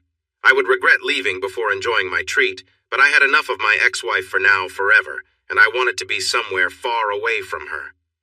When I first thought about flying from the ranch to Jesse's to avoid a long drive on winding Texas roads, I tried to find the owner of the land next to Jesse's. I wanted permission to land my plane there, but I never found the woman listed in the county records. So I decided to use the open field as my makeshift runway and promised to deal with any issues if they came up. If the owner ever complained, I would stop using the land and apologize sincerely. Jesse's place was separated from the vast prairie by a barbed wire fence that had a gate about 15 feet long, not far from Jesse's main entrance. The gate was likely put in place for moving livestock. It was made of sturdy steel, and while the steel itself hadn't rusted, the hinges and latch needed some work. When I first thought about flying to Jesse's, I checked the gate and noticed the issues. I bought replacement parts and spent most of a day fixing it up. Now there was a nice, wide gate that opened smoothly and closed securely. A woman was leaning against the gate, resting her hands on the top bar. She had beautiful, shiny black hair that flowed down her back. I felt a strong desire to run my fingers through it. She was of average height, around 5 feet 6 inches, and had a slender build. She had toned legs and delicate ankles, which I couldn't help but notice. I've always appreciated good legs, and I could really see how lovely hers were. As soon as a girl finishes high school, her body starts to change, especially if she has a curvy figure. However, if a woman stays active and takes care of herself, she can maintain her shape for many years. As I got closer, I noticed her figure was nicely shaped, full but not too much. I smiled, feeling grateful for the moment, letting go of memories of a frustrating conversation with my ex-wife. I positioned myself a little to her left, wanting to avoid giving her the impression of being too forward. It's a Cessna, I started to explain the plane's model and its speed, but she interrupted me. It's a tiny airplane, the woman with lovely dark hair told me, turning to meet my gaze. She pushed her sunglasses down and looked at me over them. Her bright blue eyes were captivating and seemed to enjoy the moment. It really is, I smiled back. It has barely enough room for a couple of seats and doesn't go as fast as the race cars at the track, but it flies straight and gets to places quicker than a car. I realized I was talking a lot, but I couldn't help it with such a charming lady in front of me. I couldn't stop smiling. She was just as beautiful when facing me as when I first saw her from behind, looking out at the landscape. I focused on her eyes, but I could notice her figure was well defined. She wasn't wearing much, and it was easy to see she looked great. With her dark hair and light skin, I guessed she had Mexican roots. But those blue eyes hinted at some Irish heritage. It seemed that her background blended beautifully, and I was eager to get to know her better. I noticed she didn't have a ring on her finger. We chatted for a while about the airplane, the sky, and the barbecue, whatever came to mind.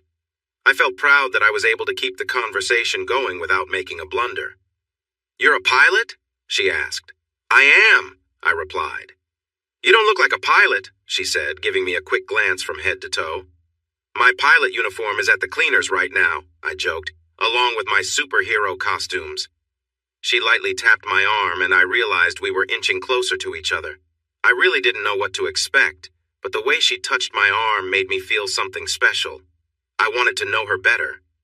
"I really am a pilot," I said.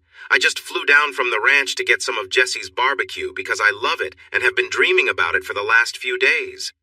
I smiled, feeling happy. "It is good," she replied, nodding her head.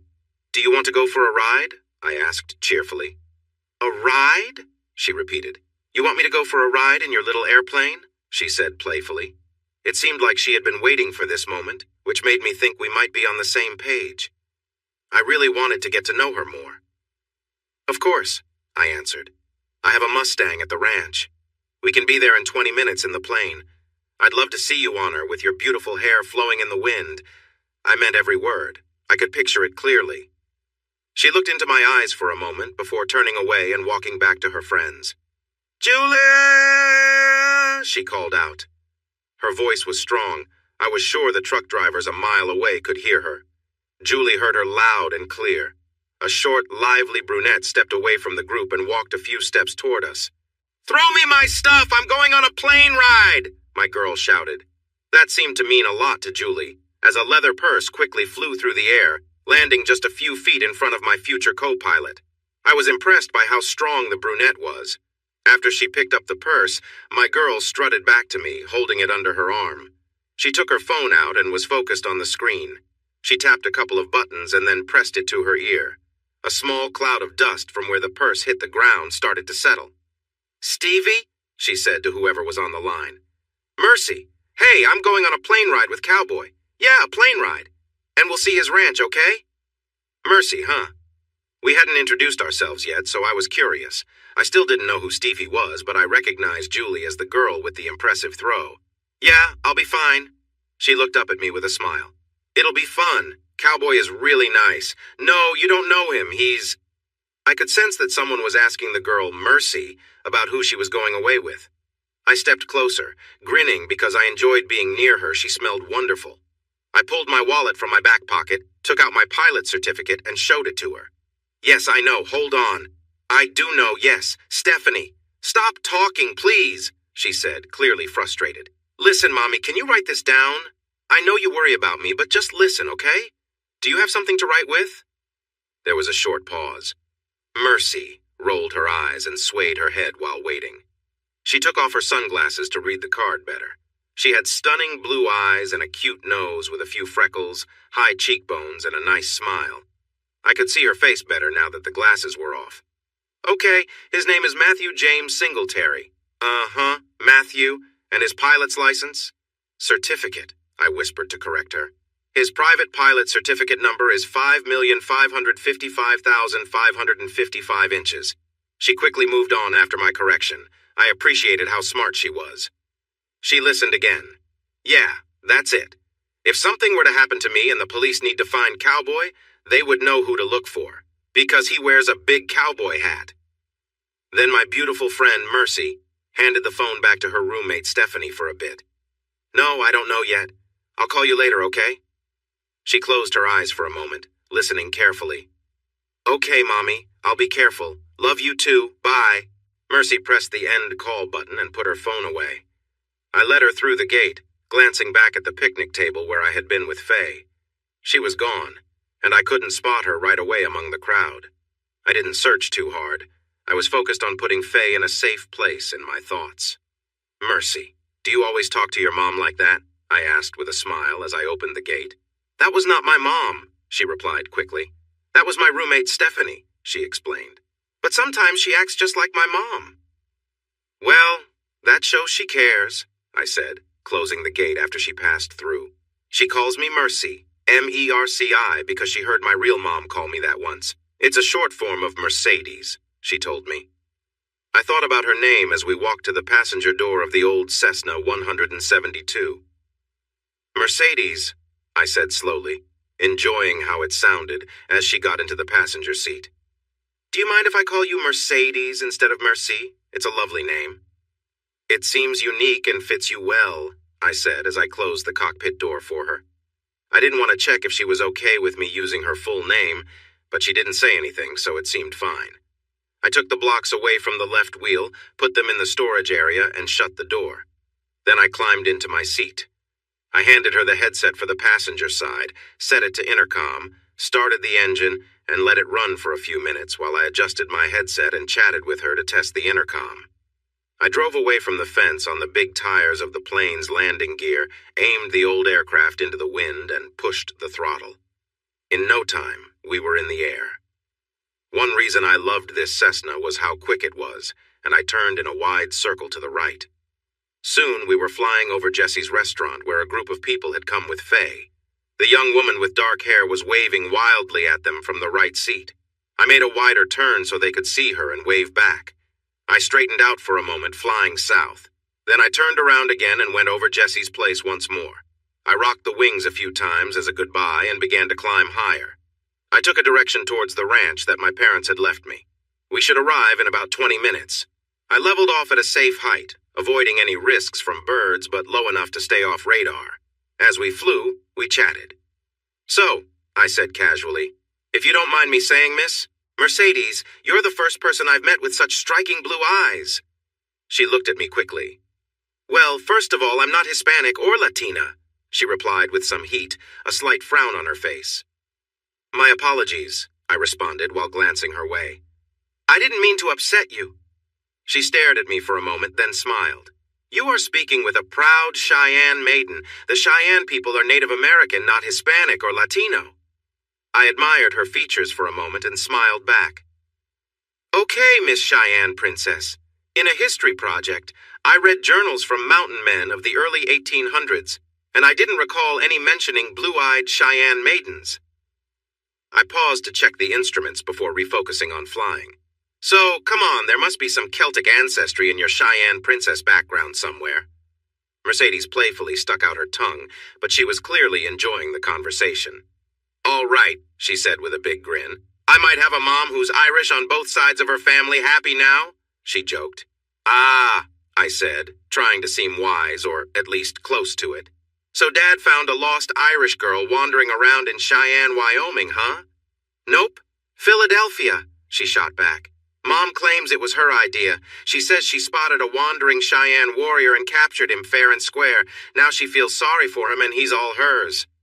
I laughed, picturing the playful banter between her parents. My own mom and dad often joke like that too. "I think I'd really enjoy buying your parents a cup of coffee and sitting down with them for a nice chat. They sound like wonderful people," I said, gently patting her hand before going back to the controls. I liked the way her hand felt. It was nice and graceful. She could have been a hand model for all I knew. Her skin felt soft. Mercedes brought up Faye.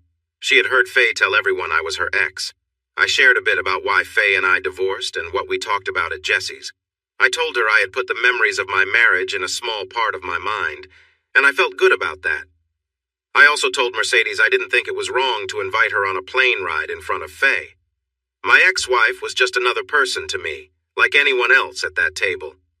Mercedes explained that, Julie was a second cousin on her mom's side. Julie had invited her and Stephanie to Texas for a little getaway before their dance troupe prepared for a fall and winter tour in Europe. Julie, she said, worked with Faye but didn't know her well. I admitted I didn't know Faye very well either, and we moved on from that topic. Mercedes asked how I learned to fly, and I told her about my Uncle Jake, how he had taught me the basics and helped me fly solo when I was just 15. Flying became one of my favorite hobbies. We then talked about anything that popped into our heads. My navigation was spot on. In fact, the ranch appeared on the horizon much sooner than I expected. I was having a great time talking with this nice, Cheyenne girl. I lined up with the familiar stretch of land I used as a runway and explained to Mercedes how we go downwind and upwind. After we flew downwind and made a sharp turn to the right, I carefully landed the old Cessna smoothly on the runway. I then taxied close to the big barn, where we stored the wheel chocks and tie-downs. We secured the aircraft against any strong winds. This was Texas, after all, with its wide-open spaces and strong winds.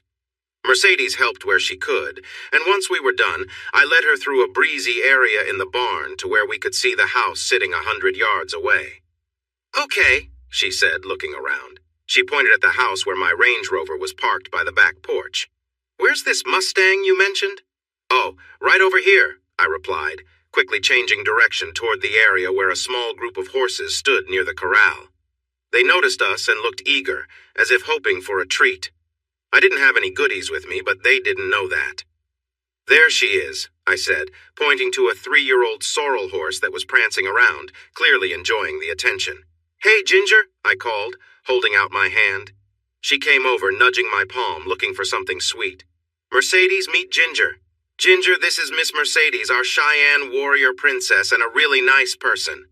I introduced them. Ginger tossed her head and sniffed. Meanwhile, Mercedes was trying to hold back her laughter. "What's funny?" I asked, puzzled. I quickly checked myself to make sure everything was in place, but there was nothing out of the ordinary. "I thought you said you had a Mustang," she explained, giggling. "I do," I said. "That's her. She was running free with a small herd in Nevada before she was captured a couple of years ago. I'm not sure how she made it down here, but she's a true Mustang. There aren't many left anymore." Mercedes giggled again. "I thought you meant a Mustang, like a car. You know, vroom, vroom," she said, making car noises. I laughed. "Not at all. Why did you think I wanted to see you on her, like riding her?" "I thought that's just how cowboys talked," she admitted with a smile. I couldn't help but smile back. I appreciated her sense of humor and that she wasn't easily offended. I really liked that about her. "Nah," I said, "but I would love to see you riding her fast with your beautiful hair flowing behind you." Then I had a thought. "You do ride, right, Cheyenne Maiden?" I asked. She had mentioned being from Philadelphia on the flight, and I wondered if many women there had ever been on a horse. "I do," she replied with a big smile. "I spent summer vacations with Grandpa running elk, you know," she explained. "But I'm not going on a ride in these," she said with a frown, looking down at her shorts. "They would be too uncomfortable. I wouldn't be able to walk for a long time." That was true. She would definitely be uncomfortable, and I completely agreed with her decision not to ride in those shorts. I didn't want her to feel that way at all. So riding in that outfit wasn't an option. I thought for a moment. There had to be a way to solve this problem. An idea was in my head, but I couldn't quite catch it. I decided to let it go for now. I smiled at her, feeling a warm connection. I was starting to really like her playful smile. Then a thought came to me. "What is your Cheyenne name?" I asked, curious. She glanced at me quickly to see if I was serious. When she saw I really wanted to know, she smiled. "It's like, little dove that calls in the morning," she said, looking at my reaction. I tilted my head as I thought about the name, only to discover I was genuinely considering its meaning. After a moment, I nodded slowly while smiling. "That's very nice," I said. "It's a lovely name for a lovely person." She liked my response and gave my chest a friendly pat. I hadn't even noticed how close we were as we talked, and it felt really nice. We stopped by my parents' old house to grab some water bottles and then went exploring. We drove across the land, searching for the small herd of longhorn cattle that I thought would be near a spring that never dried up. The vast prairie beyond my ranch made our small piece of land seem tiny. No one seemed to know who owned all that grass, and it appeared to have been returned to public control. But since no one ever came to ask us to keep our animals from grazing there, I made use of it. The Longhorns could be anywhere near the spring. We quickly found it, and while Mercedes walked around, I took a moment to clean up the area a bit. After that, we headed a few miles north and then west around a hill where we spotted the cattle making their way back to the spring we had just left. We parked and watched the cattle as they moved slowly. Mercedes was amazed by how wide the horns were on those animals. To keep the conversation going, I shared some facts about longhorn cattle and a bit about the history of the area, including some old ruins near the hill. She expressed interest in seeing the ruins someday. I promised I would take her. I told her about the buffalo, but they were far away, probably in another direction since they didn't get along with the longhorns. The afternoon was getting late. We started back to the house, talking about different things, nothing special, just friendly chatting. The shadows grew longer as we arrived back at the old homestead. I drove around the house, showing her the swimming pool and jacuzzi in the backyard. Then we drove a short way down the hill towards the county road so I could show Mercedes the little house where my parents let me live from when I was 15 until I went to college. I also pointed out the field nearby. It was now overgrown and the plowed lines were almost flat. I shared with her how I had walked across that field many times as a kid. When I got older, I began to run across it to stay active, and I was sure I got my exercise just from walking back and forth. When we reached the front porch of the main house, I turned off the engine but didn't open my door right away. "Ah, Mercedes, I really don't want to take you back to town. I'm having the best time with you. But I don't want you to feel stuck here or anything, so if you'd prefer, we can head back to town. I could have you home in time for dinner." She looked at me for a moment, searching my eyes. "What do you want to do?" she asked. "I want to fire up the grill and make you steak and salad for dinner," I replied quickly. "Then maybe we'll swim in the pool and later look up at the stars when it gets dark while we hear the coyotes howling," I said all at once. Mercedes studied my face and then smiled softly. She turned to reach into her back pocket for her phone.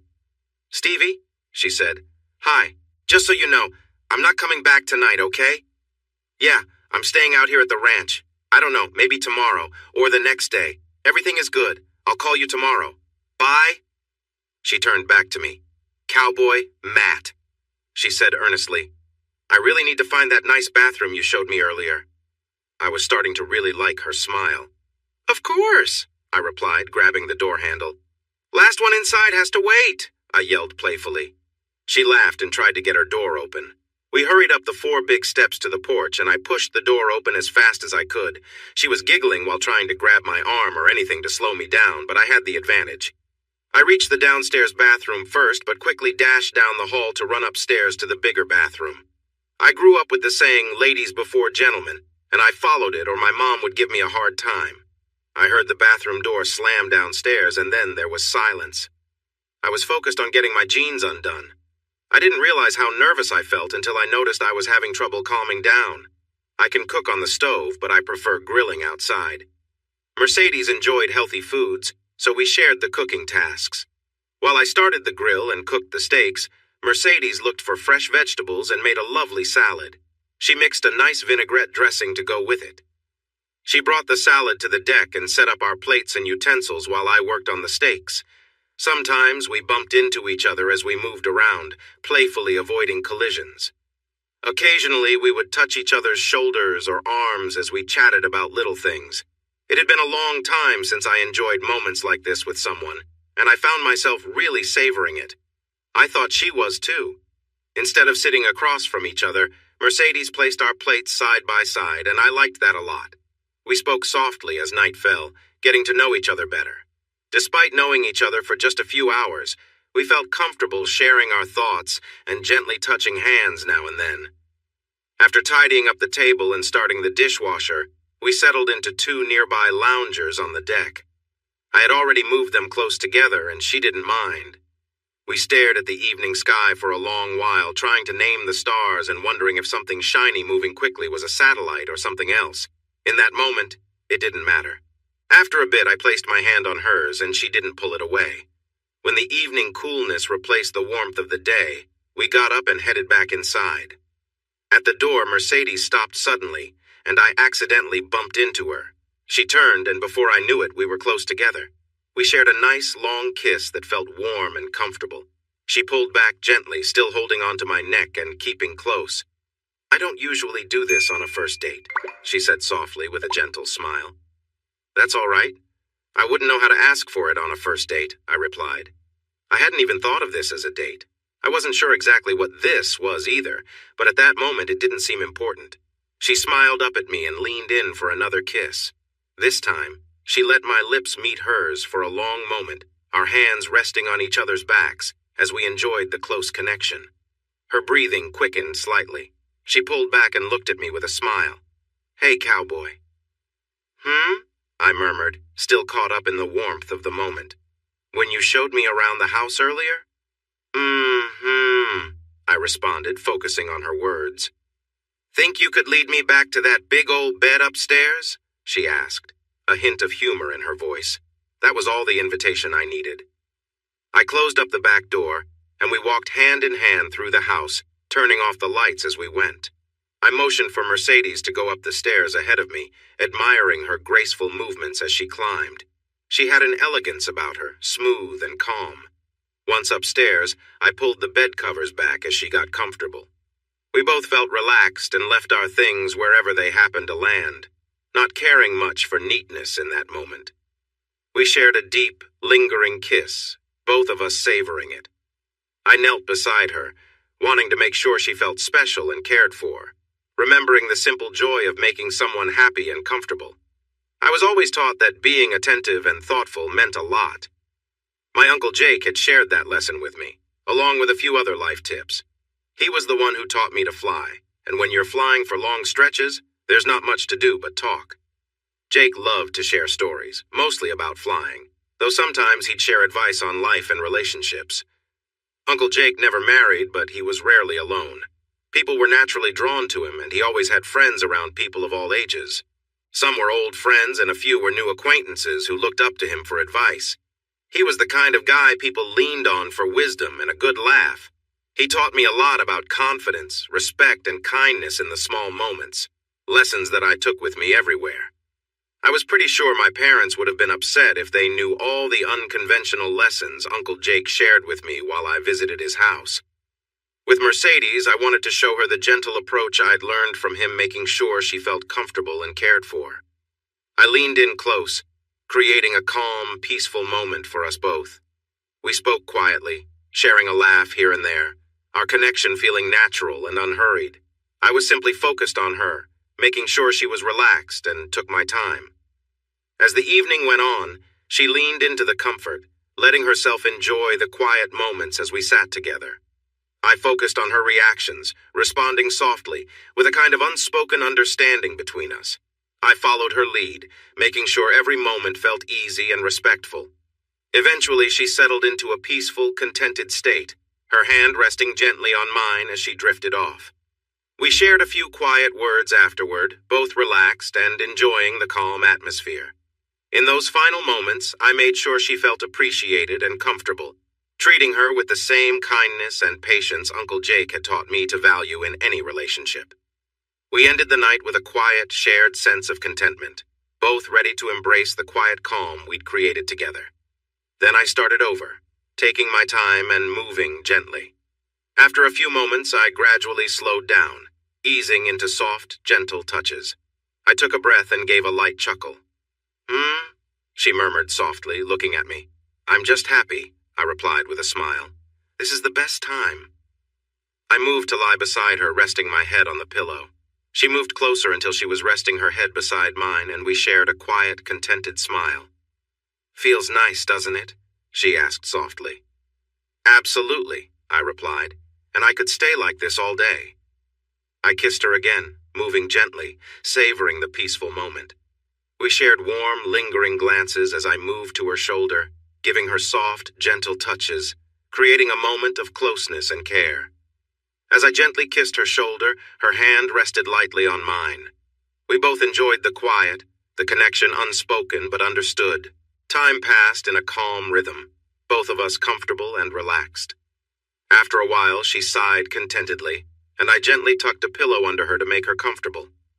We shared a final relaxed moment together before I lay back, both of us content with the shared warmth and calmness we'd created. We stayed that way for a long while, quiet and happy in each other's company, letting the peace of the moment settle over us. As we finally relaxed, we shared one more glance, feeling connected and close, grateful for the quiet happiness we'd found together. Lying next to her, I gently ran my hand from her shoulder down her arm and as far along her leg as I could reach. She caught her breath here and there, her body lightly shivering now and then as we relaxed together. She eventually placed her hand on my chest, holding my hand in hers and moving slightly closer until her head rested comfortably on my shoulder. With a small smile, she patted my chest in a warm, friendly way. "If you tell anyone, I'll deny every word," she murmured playfully. "But I need a break, I'm nearly worn out." She shifted a little, adjusting her position with a contented sigh before she settled down again, fully relaxed. "I didn't do a thing," I said innocently. She laughed a light, happy sound. "Maybe I was just a bit too comfortable," she said, smiling to herself. We lay there together, resting, chatting softly, and sharing a comfortable, easy connection. "So why didn't you and your ex-wife share this kind of closeness?" she asked after a while. "Hey now," I replied. I tried every chance I got, whether it was a few times a week or more when she was willing." I smiled. She was quiet, thinking. "Then maybe she didn't realize what she had," she answered with a small laugh. I laughed back. "Well, just so you know, I'm really enjoying getting to know you." She considered that with a grin.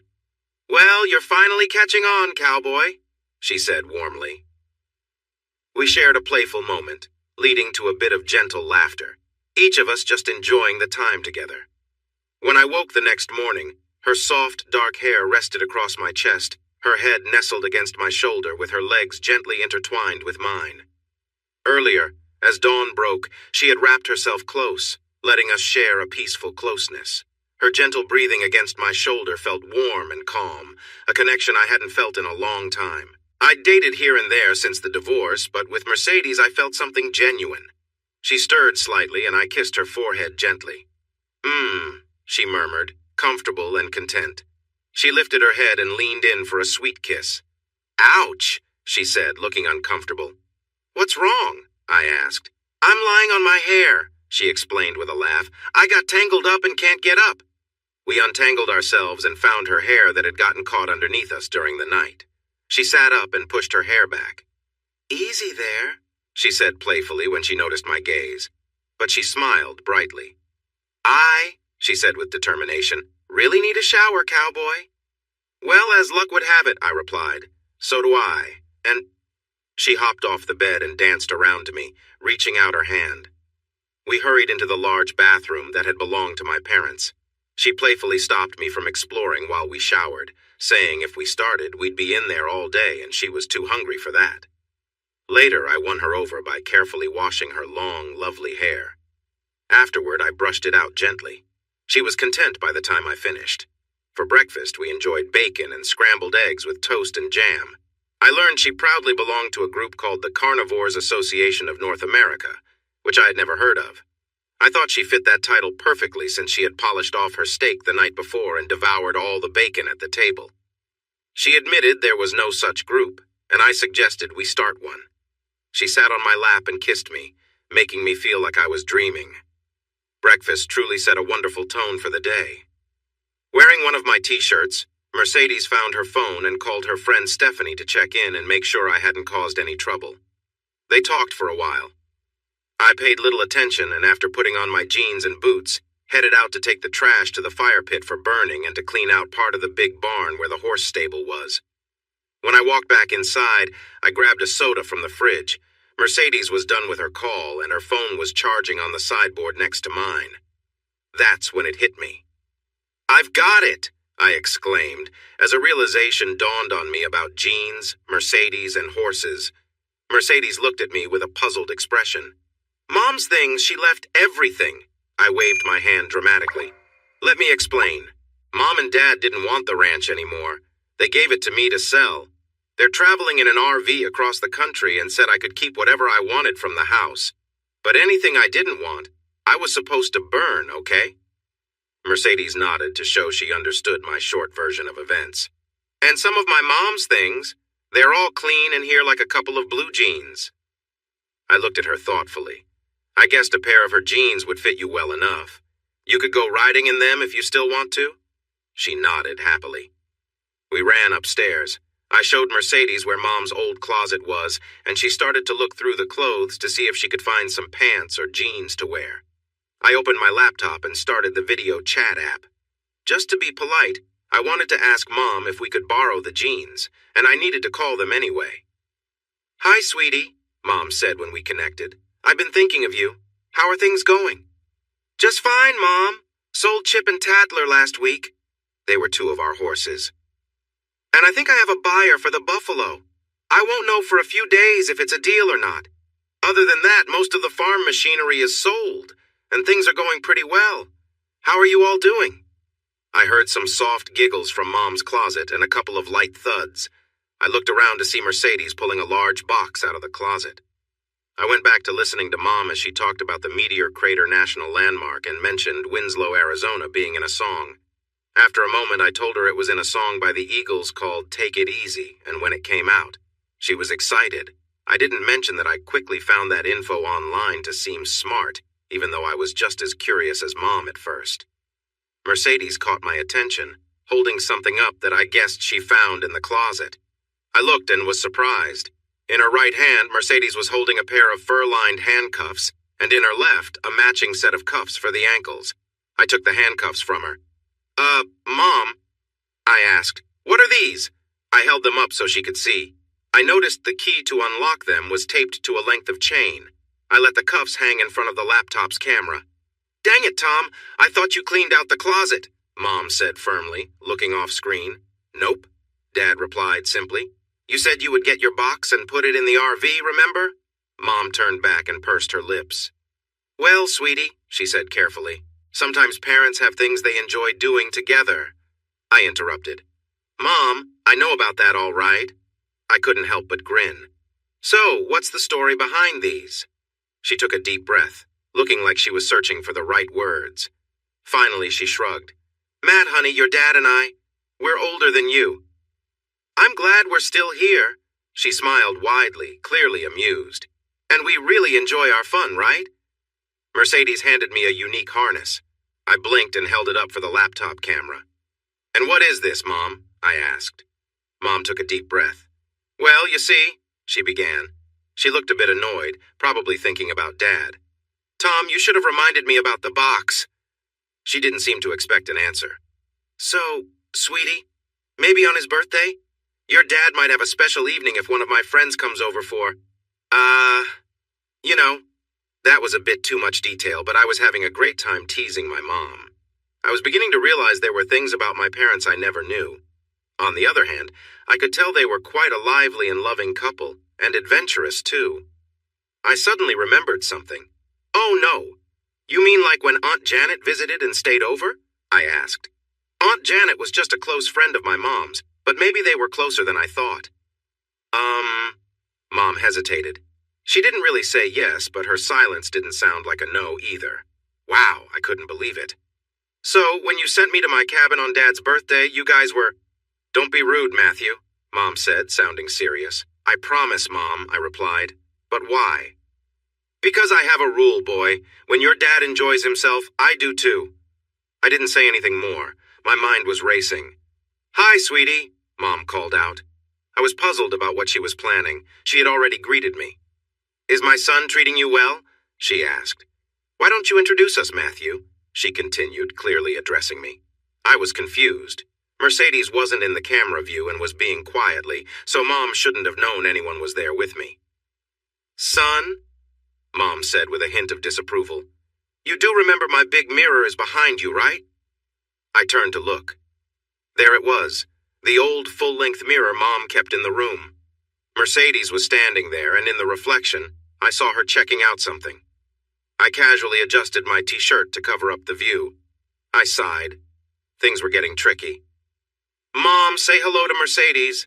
"Mercedes, this is my mom," I said, making the introductions. Mercedes waved at the mirror, then turned toward me so the camera could see her. "Hi, Mrs. Singletary," she said cheerfully. Mom laughed. "Sweetheart, after the talk you've been listening to, we can skip the formalities. Just call me Leah." "Just like in Star Wars," Mom said happily. She was smiling brightly. "Okay, Leah," Mercedes said quickly. "I think it's nice how you and your son can talk so openly. It's wonderful." They chatted for a while and I started to tune them out. I wasn't sure if my mom noticed my hand resting on Mercedes's thigh, but I wondered if I still needed to hide it. It was a strange morning. Then I saw my dad come into view briefly. He greeted Mercedes before disappearing from sight, just the back of his head going down. My mom leaned back a little, grasped the table edge, then came forward again. I was confused for a moment. "Mom, Dad, My mom looked at me playfully. "Honey, you don't think you're the only one Uncle Jake has helped, do you?" she said with a sweet tone. She gasped and leaned forward again. I was shocked. Did my mom know Uncle Jake had taught me everything I knew? What about the other things I learned from his girlfriends? "Sugar, I need to go now, okay?" Mom said unsteadily. Her eyes wandered to Mercedes. "Just don't do anything we wouldn't, all right?" She reached to press a key on her laptop. "Mom!" I intervened quickly before she could end the chat. "What would you not do?" She thought for a moment. "Honey, I'll get back to you on that, okay?" She replied sweetly. "Nice to meet you, Mercedes," she called out. She pressed a key and her image disappeared. I closed my laptop and looked at Mercedes. I was surprised, but not upset. "Cowboy," Mercedes said softly, "how badly do you want to go for a ride?" she asked, walking toward the bed with a pair of cuffs. I didn't wait to answer. I moved quickly towards her. In no time, she had her shirt off and was lying on the bed with her wrists in the cuffs and her legs open when I reached her. We didn't go horseback riding that day or the next. We did go on the fourth day. We needed a break. That was how things went through the weekend and into the next week. Everything had changed on Thursday. "Honey, Matt," Mercedes asked gently at breakfast. She had been quiet since we woke up, and I could tell something was on her mind. "Uh-huh," I responded calmly, preparing for whatever was bothering her. "You know Stephanie, right?" "I do. Well, I don't know her well, but I know who you mean." Mercedes nodded. Could we invite her to stay with us? Would that be okay?" I was surprised. Things between Mercedes and me had been going well. We got along really well in every way. We did the morning chores together, cooked meals, took walks almost to the road, went riding, and really enjoyed being together. At least, that's what I thought. Why did she want to bring someone here who might make it harder for Mercedes and me to get closer? But then, her question about having Stephanie stay with us was an interesting choice of words. "Sure," I replied calmly. There was no need to create obstacles. If Mercedes didn't want to be alone with me, that was that. I might as well go with the flow. Mercedes smiled right away. "Thanks, sweetie. I'll call her, okay?" "Of course." She took my hand as she made the call and pulled me next to her. It seemed like she wanted my support while she talked to her friend. I saw this as a good sign. "Hi, Steffi," Mercedes said to her friend. "Cowboy said yes, so it's a go." "Uh-huh. We can practice some routines. The living room has a nice floor and—" "Yes, Stephanie." Horses, yes, the airplane too. Stephanie, please listen." She rolled her eyes at me. "Okay, yeah, we'll do all kinds of things. Just pack, Stephanie. Steffi, hush. Please listen to me. Just bring a few things. No, you won't need much. We're pretty laid back, okay? Yeah, I know. Listen, pack my extra brushes and hairdryer and... Yeah, you know what I mean. Right." She said we again, referring to me and her. I liked that. It made me feel good about this situation. Then, a thought hit me. I waved to get her attention. "Hang on a minute, Steph," Mercedes said into the phone. "Does she know how to find us?" I asked. Mercedes had talked about Stephanie bringing things to the ranch. Mercedes sighed and shook her head, which made me smile. "If she can reach McReady's airfield, we can go pick her up in the plane. What do you think?" I gave her the address and started giving some directions. "She has a GPS," Mercedes said, cutting me off. She told Stephanie the address and looked back at me. "When?" she asked. "How soon can she arrive?" Mercedes checked and got an answer. "In a couple of hours?" I nodded, glancing at the wall clock. "Okay, tell her we'll be there at 1 o'clock." Then I remembered something Mercedes had mentioned to Stephanie.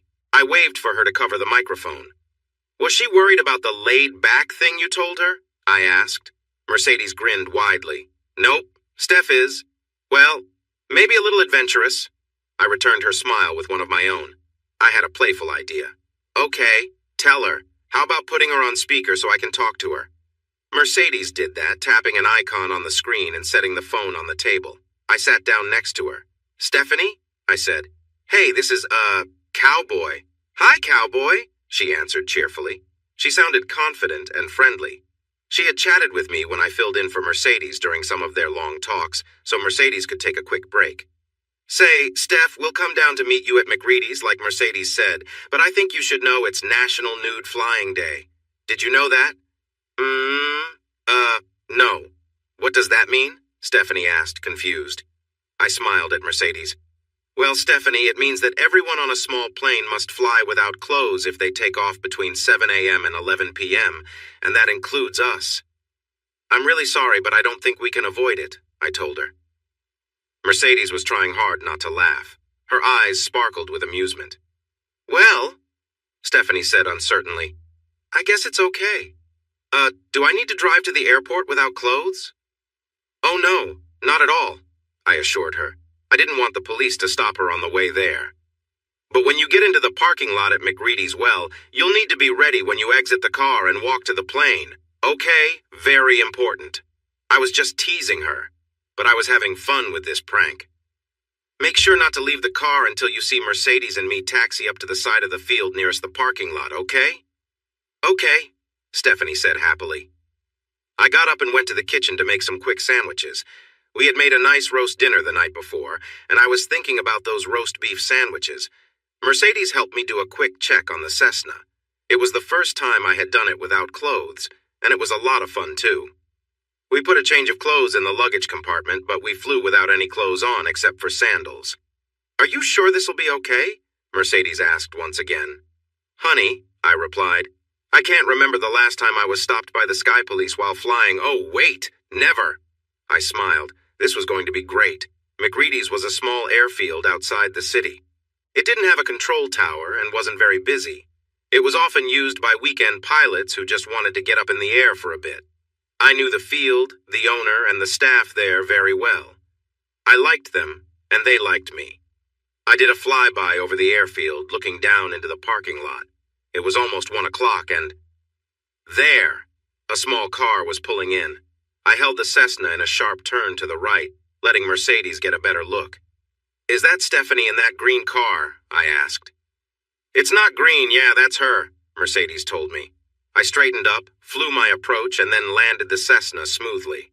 As we taxied toward the parking lot, I saw a pretty blonde get out of the car, ready for our arrival. She walked to the edge of the grassy airstrip, carrying 2 small bags. With confidence, she approached the Cessna and followed my hand signals to go to the other side. In just a moment, she was outside the plane, handing me the bags. I quickly placed them in the seat behind me. Stephanie climbed in and settled into the back seat, while Mercedes got into the front with me. She fastened her seatbelt, her face shining with excitement. We all smiled at our fun adventure. I started the engine, taxied, and took off a couple of minutes later. Victor Papa Romeo, 319er, said a voice on the radio. It was Gene, who owned the airfield. He wasn't a control tower since the airfield didn't even have one, so this was probably just a friendly call. I gestured for Mercedes and Stephanie to put on the headphones I had ready for them. Victor Papa Romeo, 319er, I replied, smiling to myself. 319er. Please return to McReady Field for, passenger checks, copy? Gene could barely contain his laughter, and I could hear some chuckles in the background. I couldn't help but smile wider. Negative, McReady, I said. 319er is headed to our home port for a important event, 10-4. A lot of people here would really like you to stay and chat, Matt, he replied, dropping any attempt to sound serious. I understand, Gene, I said, but it's important for me to get where I'm going, copy?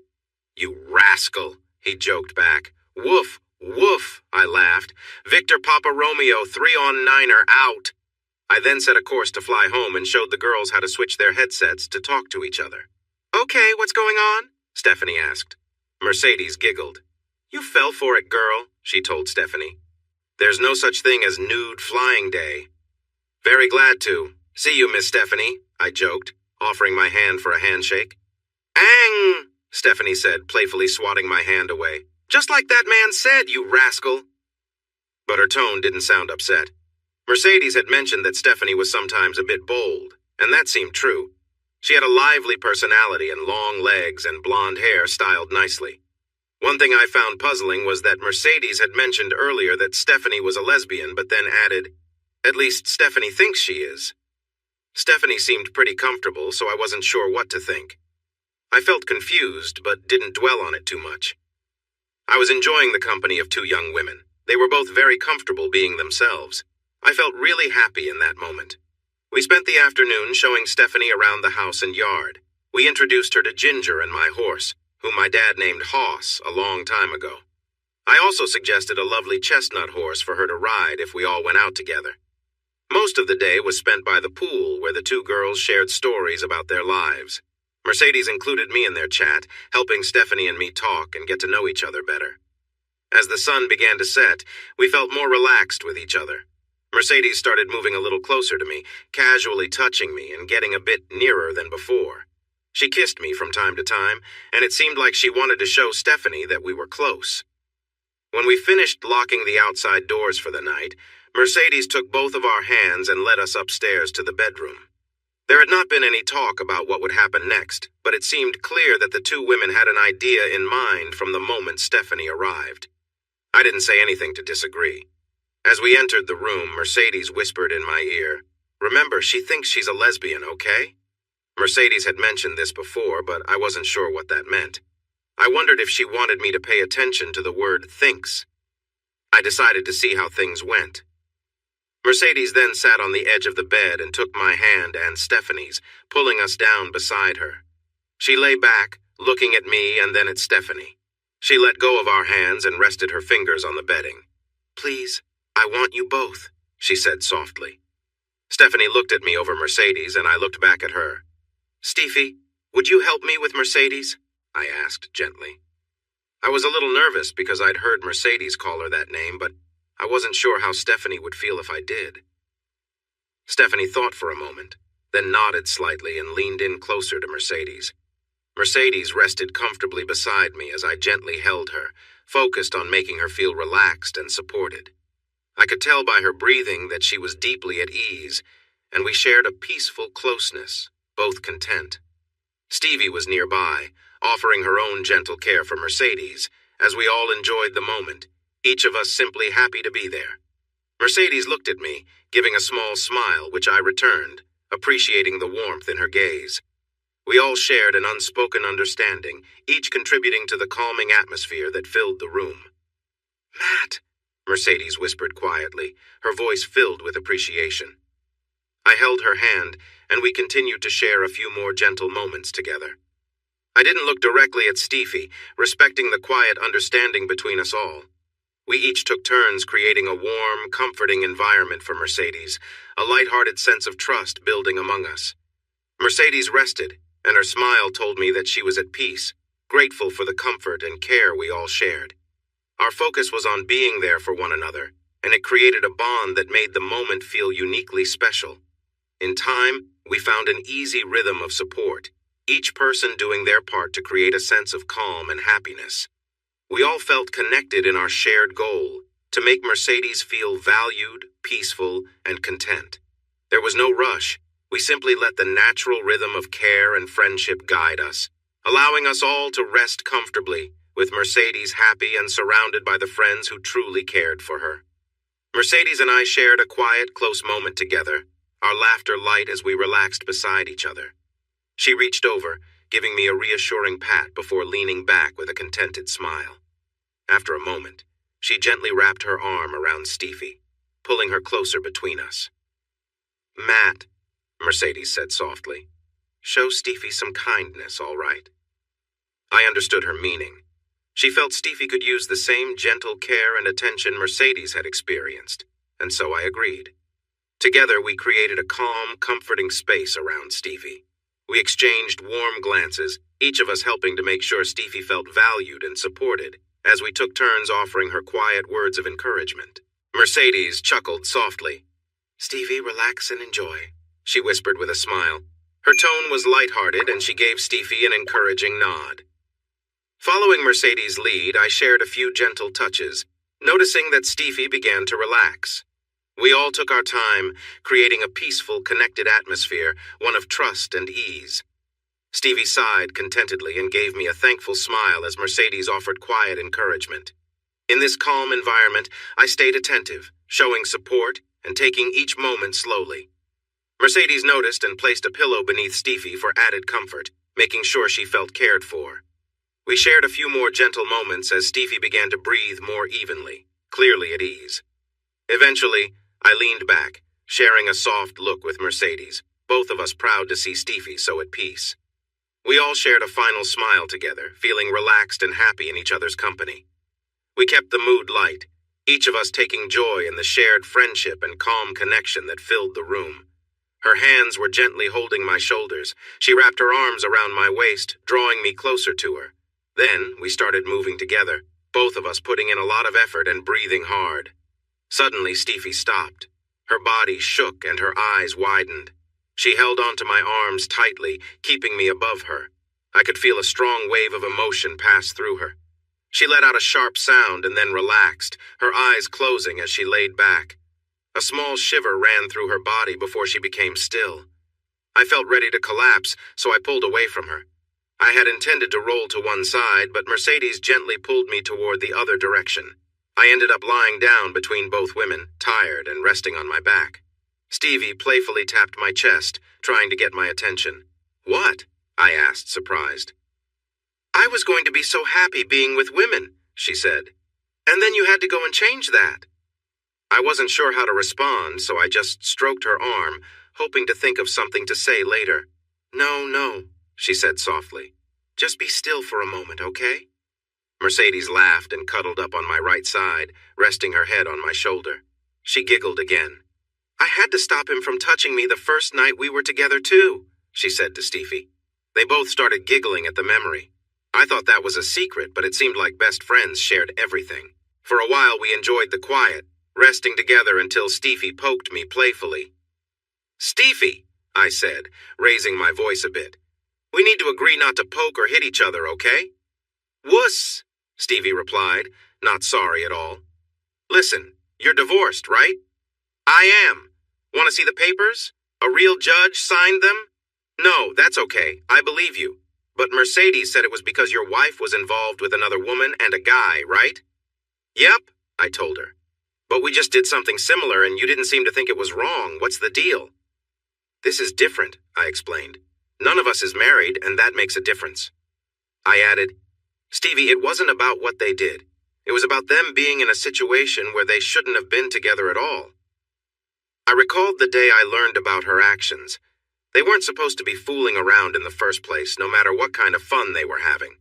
My wife made a promise to forsake all others, and I did too. It's right there in our wedding vows. What we just did is different. I get that it's the same type of fun, but none of us is married.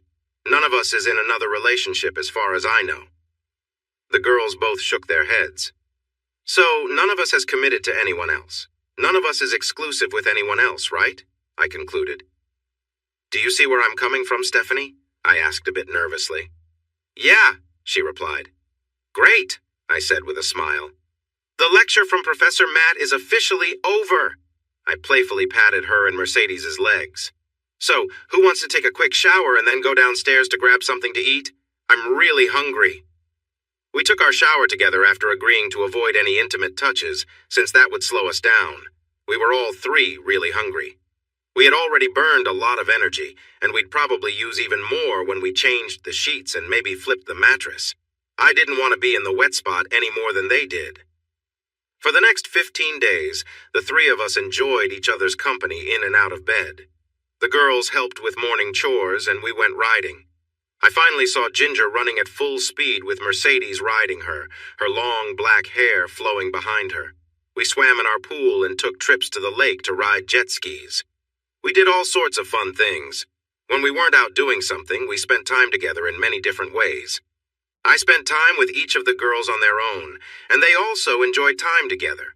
Sometimes they wanted to spend time alone, but usually I joined in at some point.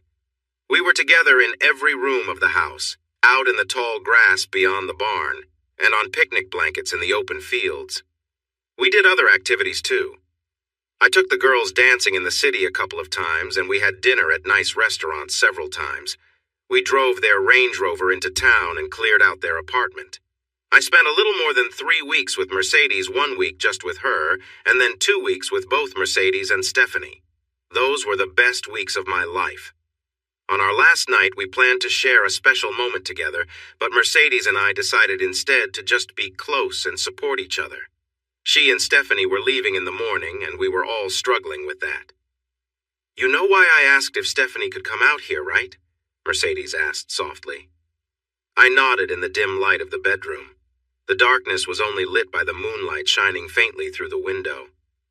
"If we had just a little more time alone here," I said. "Then tomorrow might not come at all," I added with a heavy heart. "And Stevie needs to understand who she truly is. It's different than she thinks," I continued. "It seems like she's doing okay, but I'm worried it might create a distance between us." I paused for a moment. "Did it help you?" I asked gently. She sighed. "I'm not sure," she replied sadly. "Maybe," she thought quietly. "If we get through tomorrow, maybe it will be enough." "But I didn't expect Stevie to feel so strongly for you," Mercedes said with a hint of playfulness. "Or you for her." I had no words. Everything felt so tangled. We stayed quiet for a while. "And you know about Stevie and me dancing together?" "I do. You both grew up together, started dancing when you were little, and now you're preparing for that big performance in Philadelphia." "I know," I said. "Maybe I could stay here and find—" "No, that wouldn't work," I interrupted. "The chance you have in Philadelphia is too special. There's nothing like it here. I wouldn't want to take that dream away from you. That wouldn't be fair, and after some time, you might wonder what could have been. That could cause issues between us, no matter how hard we tried to avoid it." I took a deep breath and released it slowly. "If I followed you to Philadelphia, you would be busy with dance, and we wouldn't have much time together. With all the traveling and everything." I sighed again. "We can't make that work either." We could have talked more, going in circles, but then there was a knock on the door. Stevie sniffled softly, trying to hold back her tears. "Can I sleep with you too?" she asked in a small voice. She had meant to give Mercedes and me the night alone, but the thought of facing tomorrow alone was too painful for her. "Of course," I said gently, looking at Mercedes. She nodded. "Come here and let me hold you," I said to Stevie. She crawled under the covers and nestled close to me. I lay on my back while the girls rested their heads on my shoulders. We didn't get intimate, but we felt closer than ever. After Mercedes and Stevie left, I felt completely lost. They didn't call or text, and I didn't reach out either.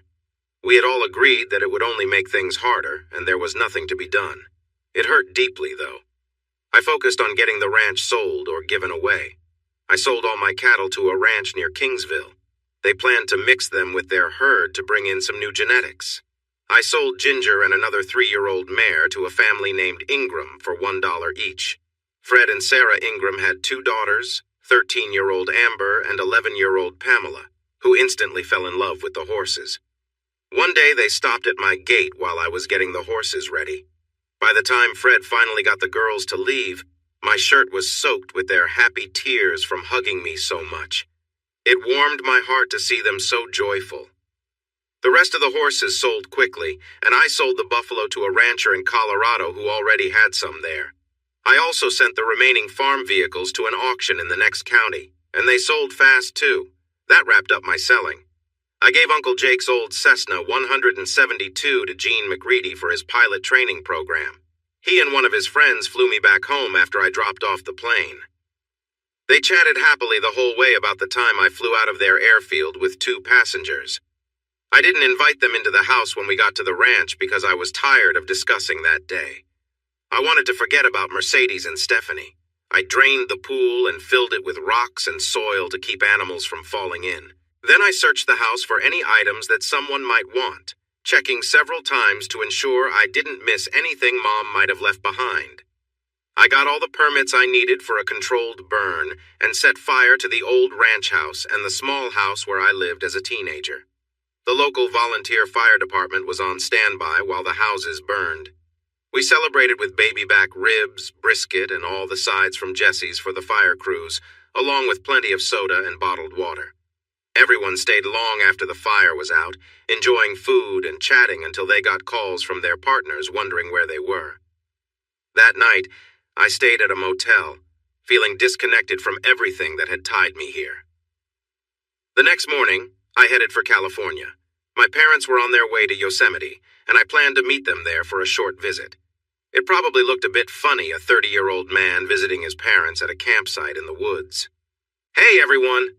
Thanks for watching. Don't forget to subscribe and turn on notifications so you won't miss any of the exciting stories we have coming up. What do you think about the characters in this story? Let us know in the comments. We'd love to hear from you.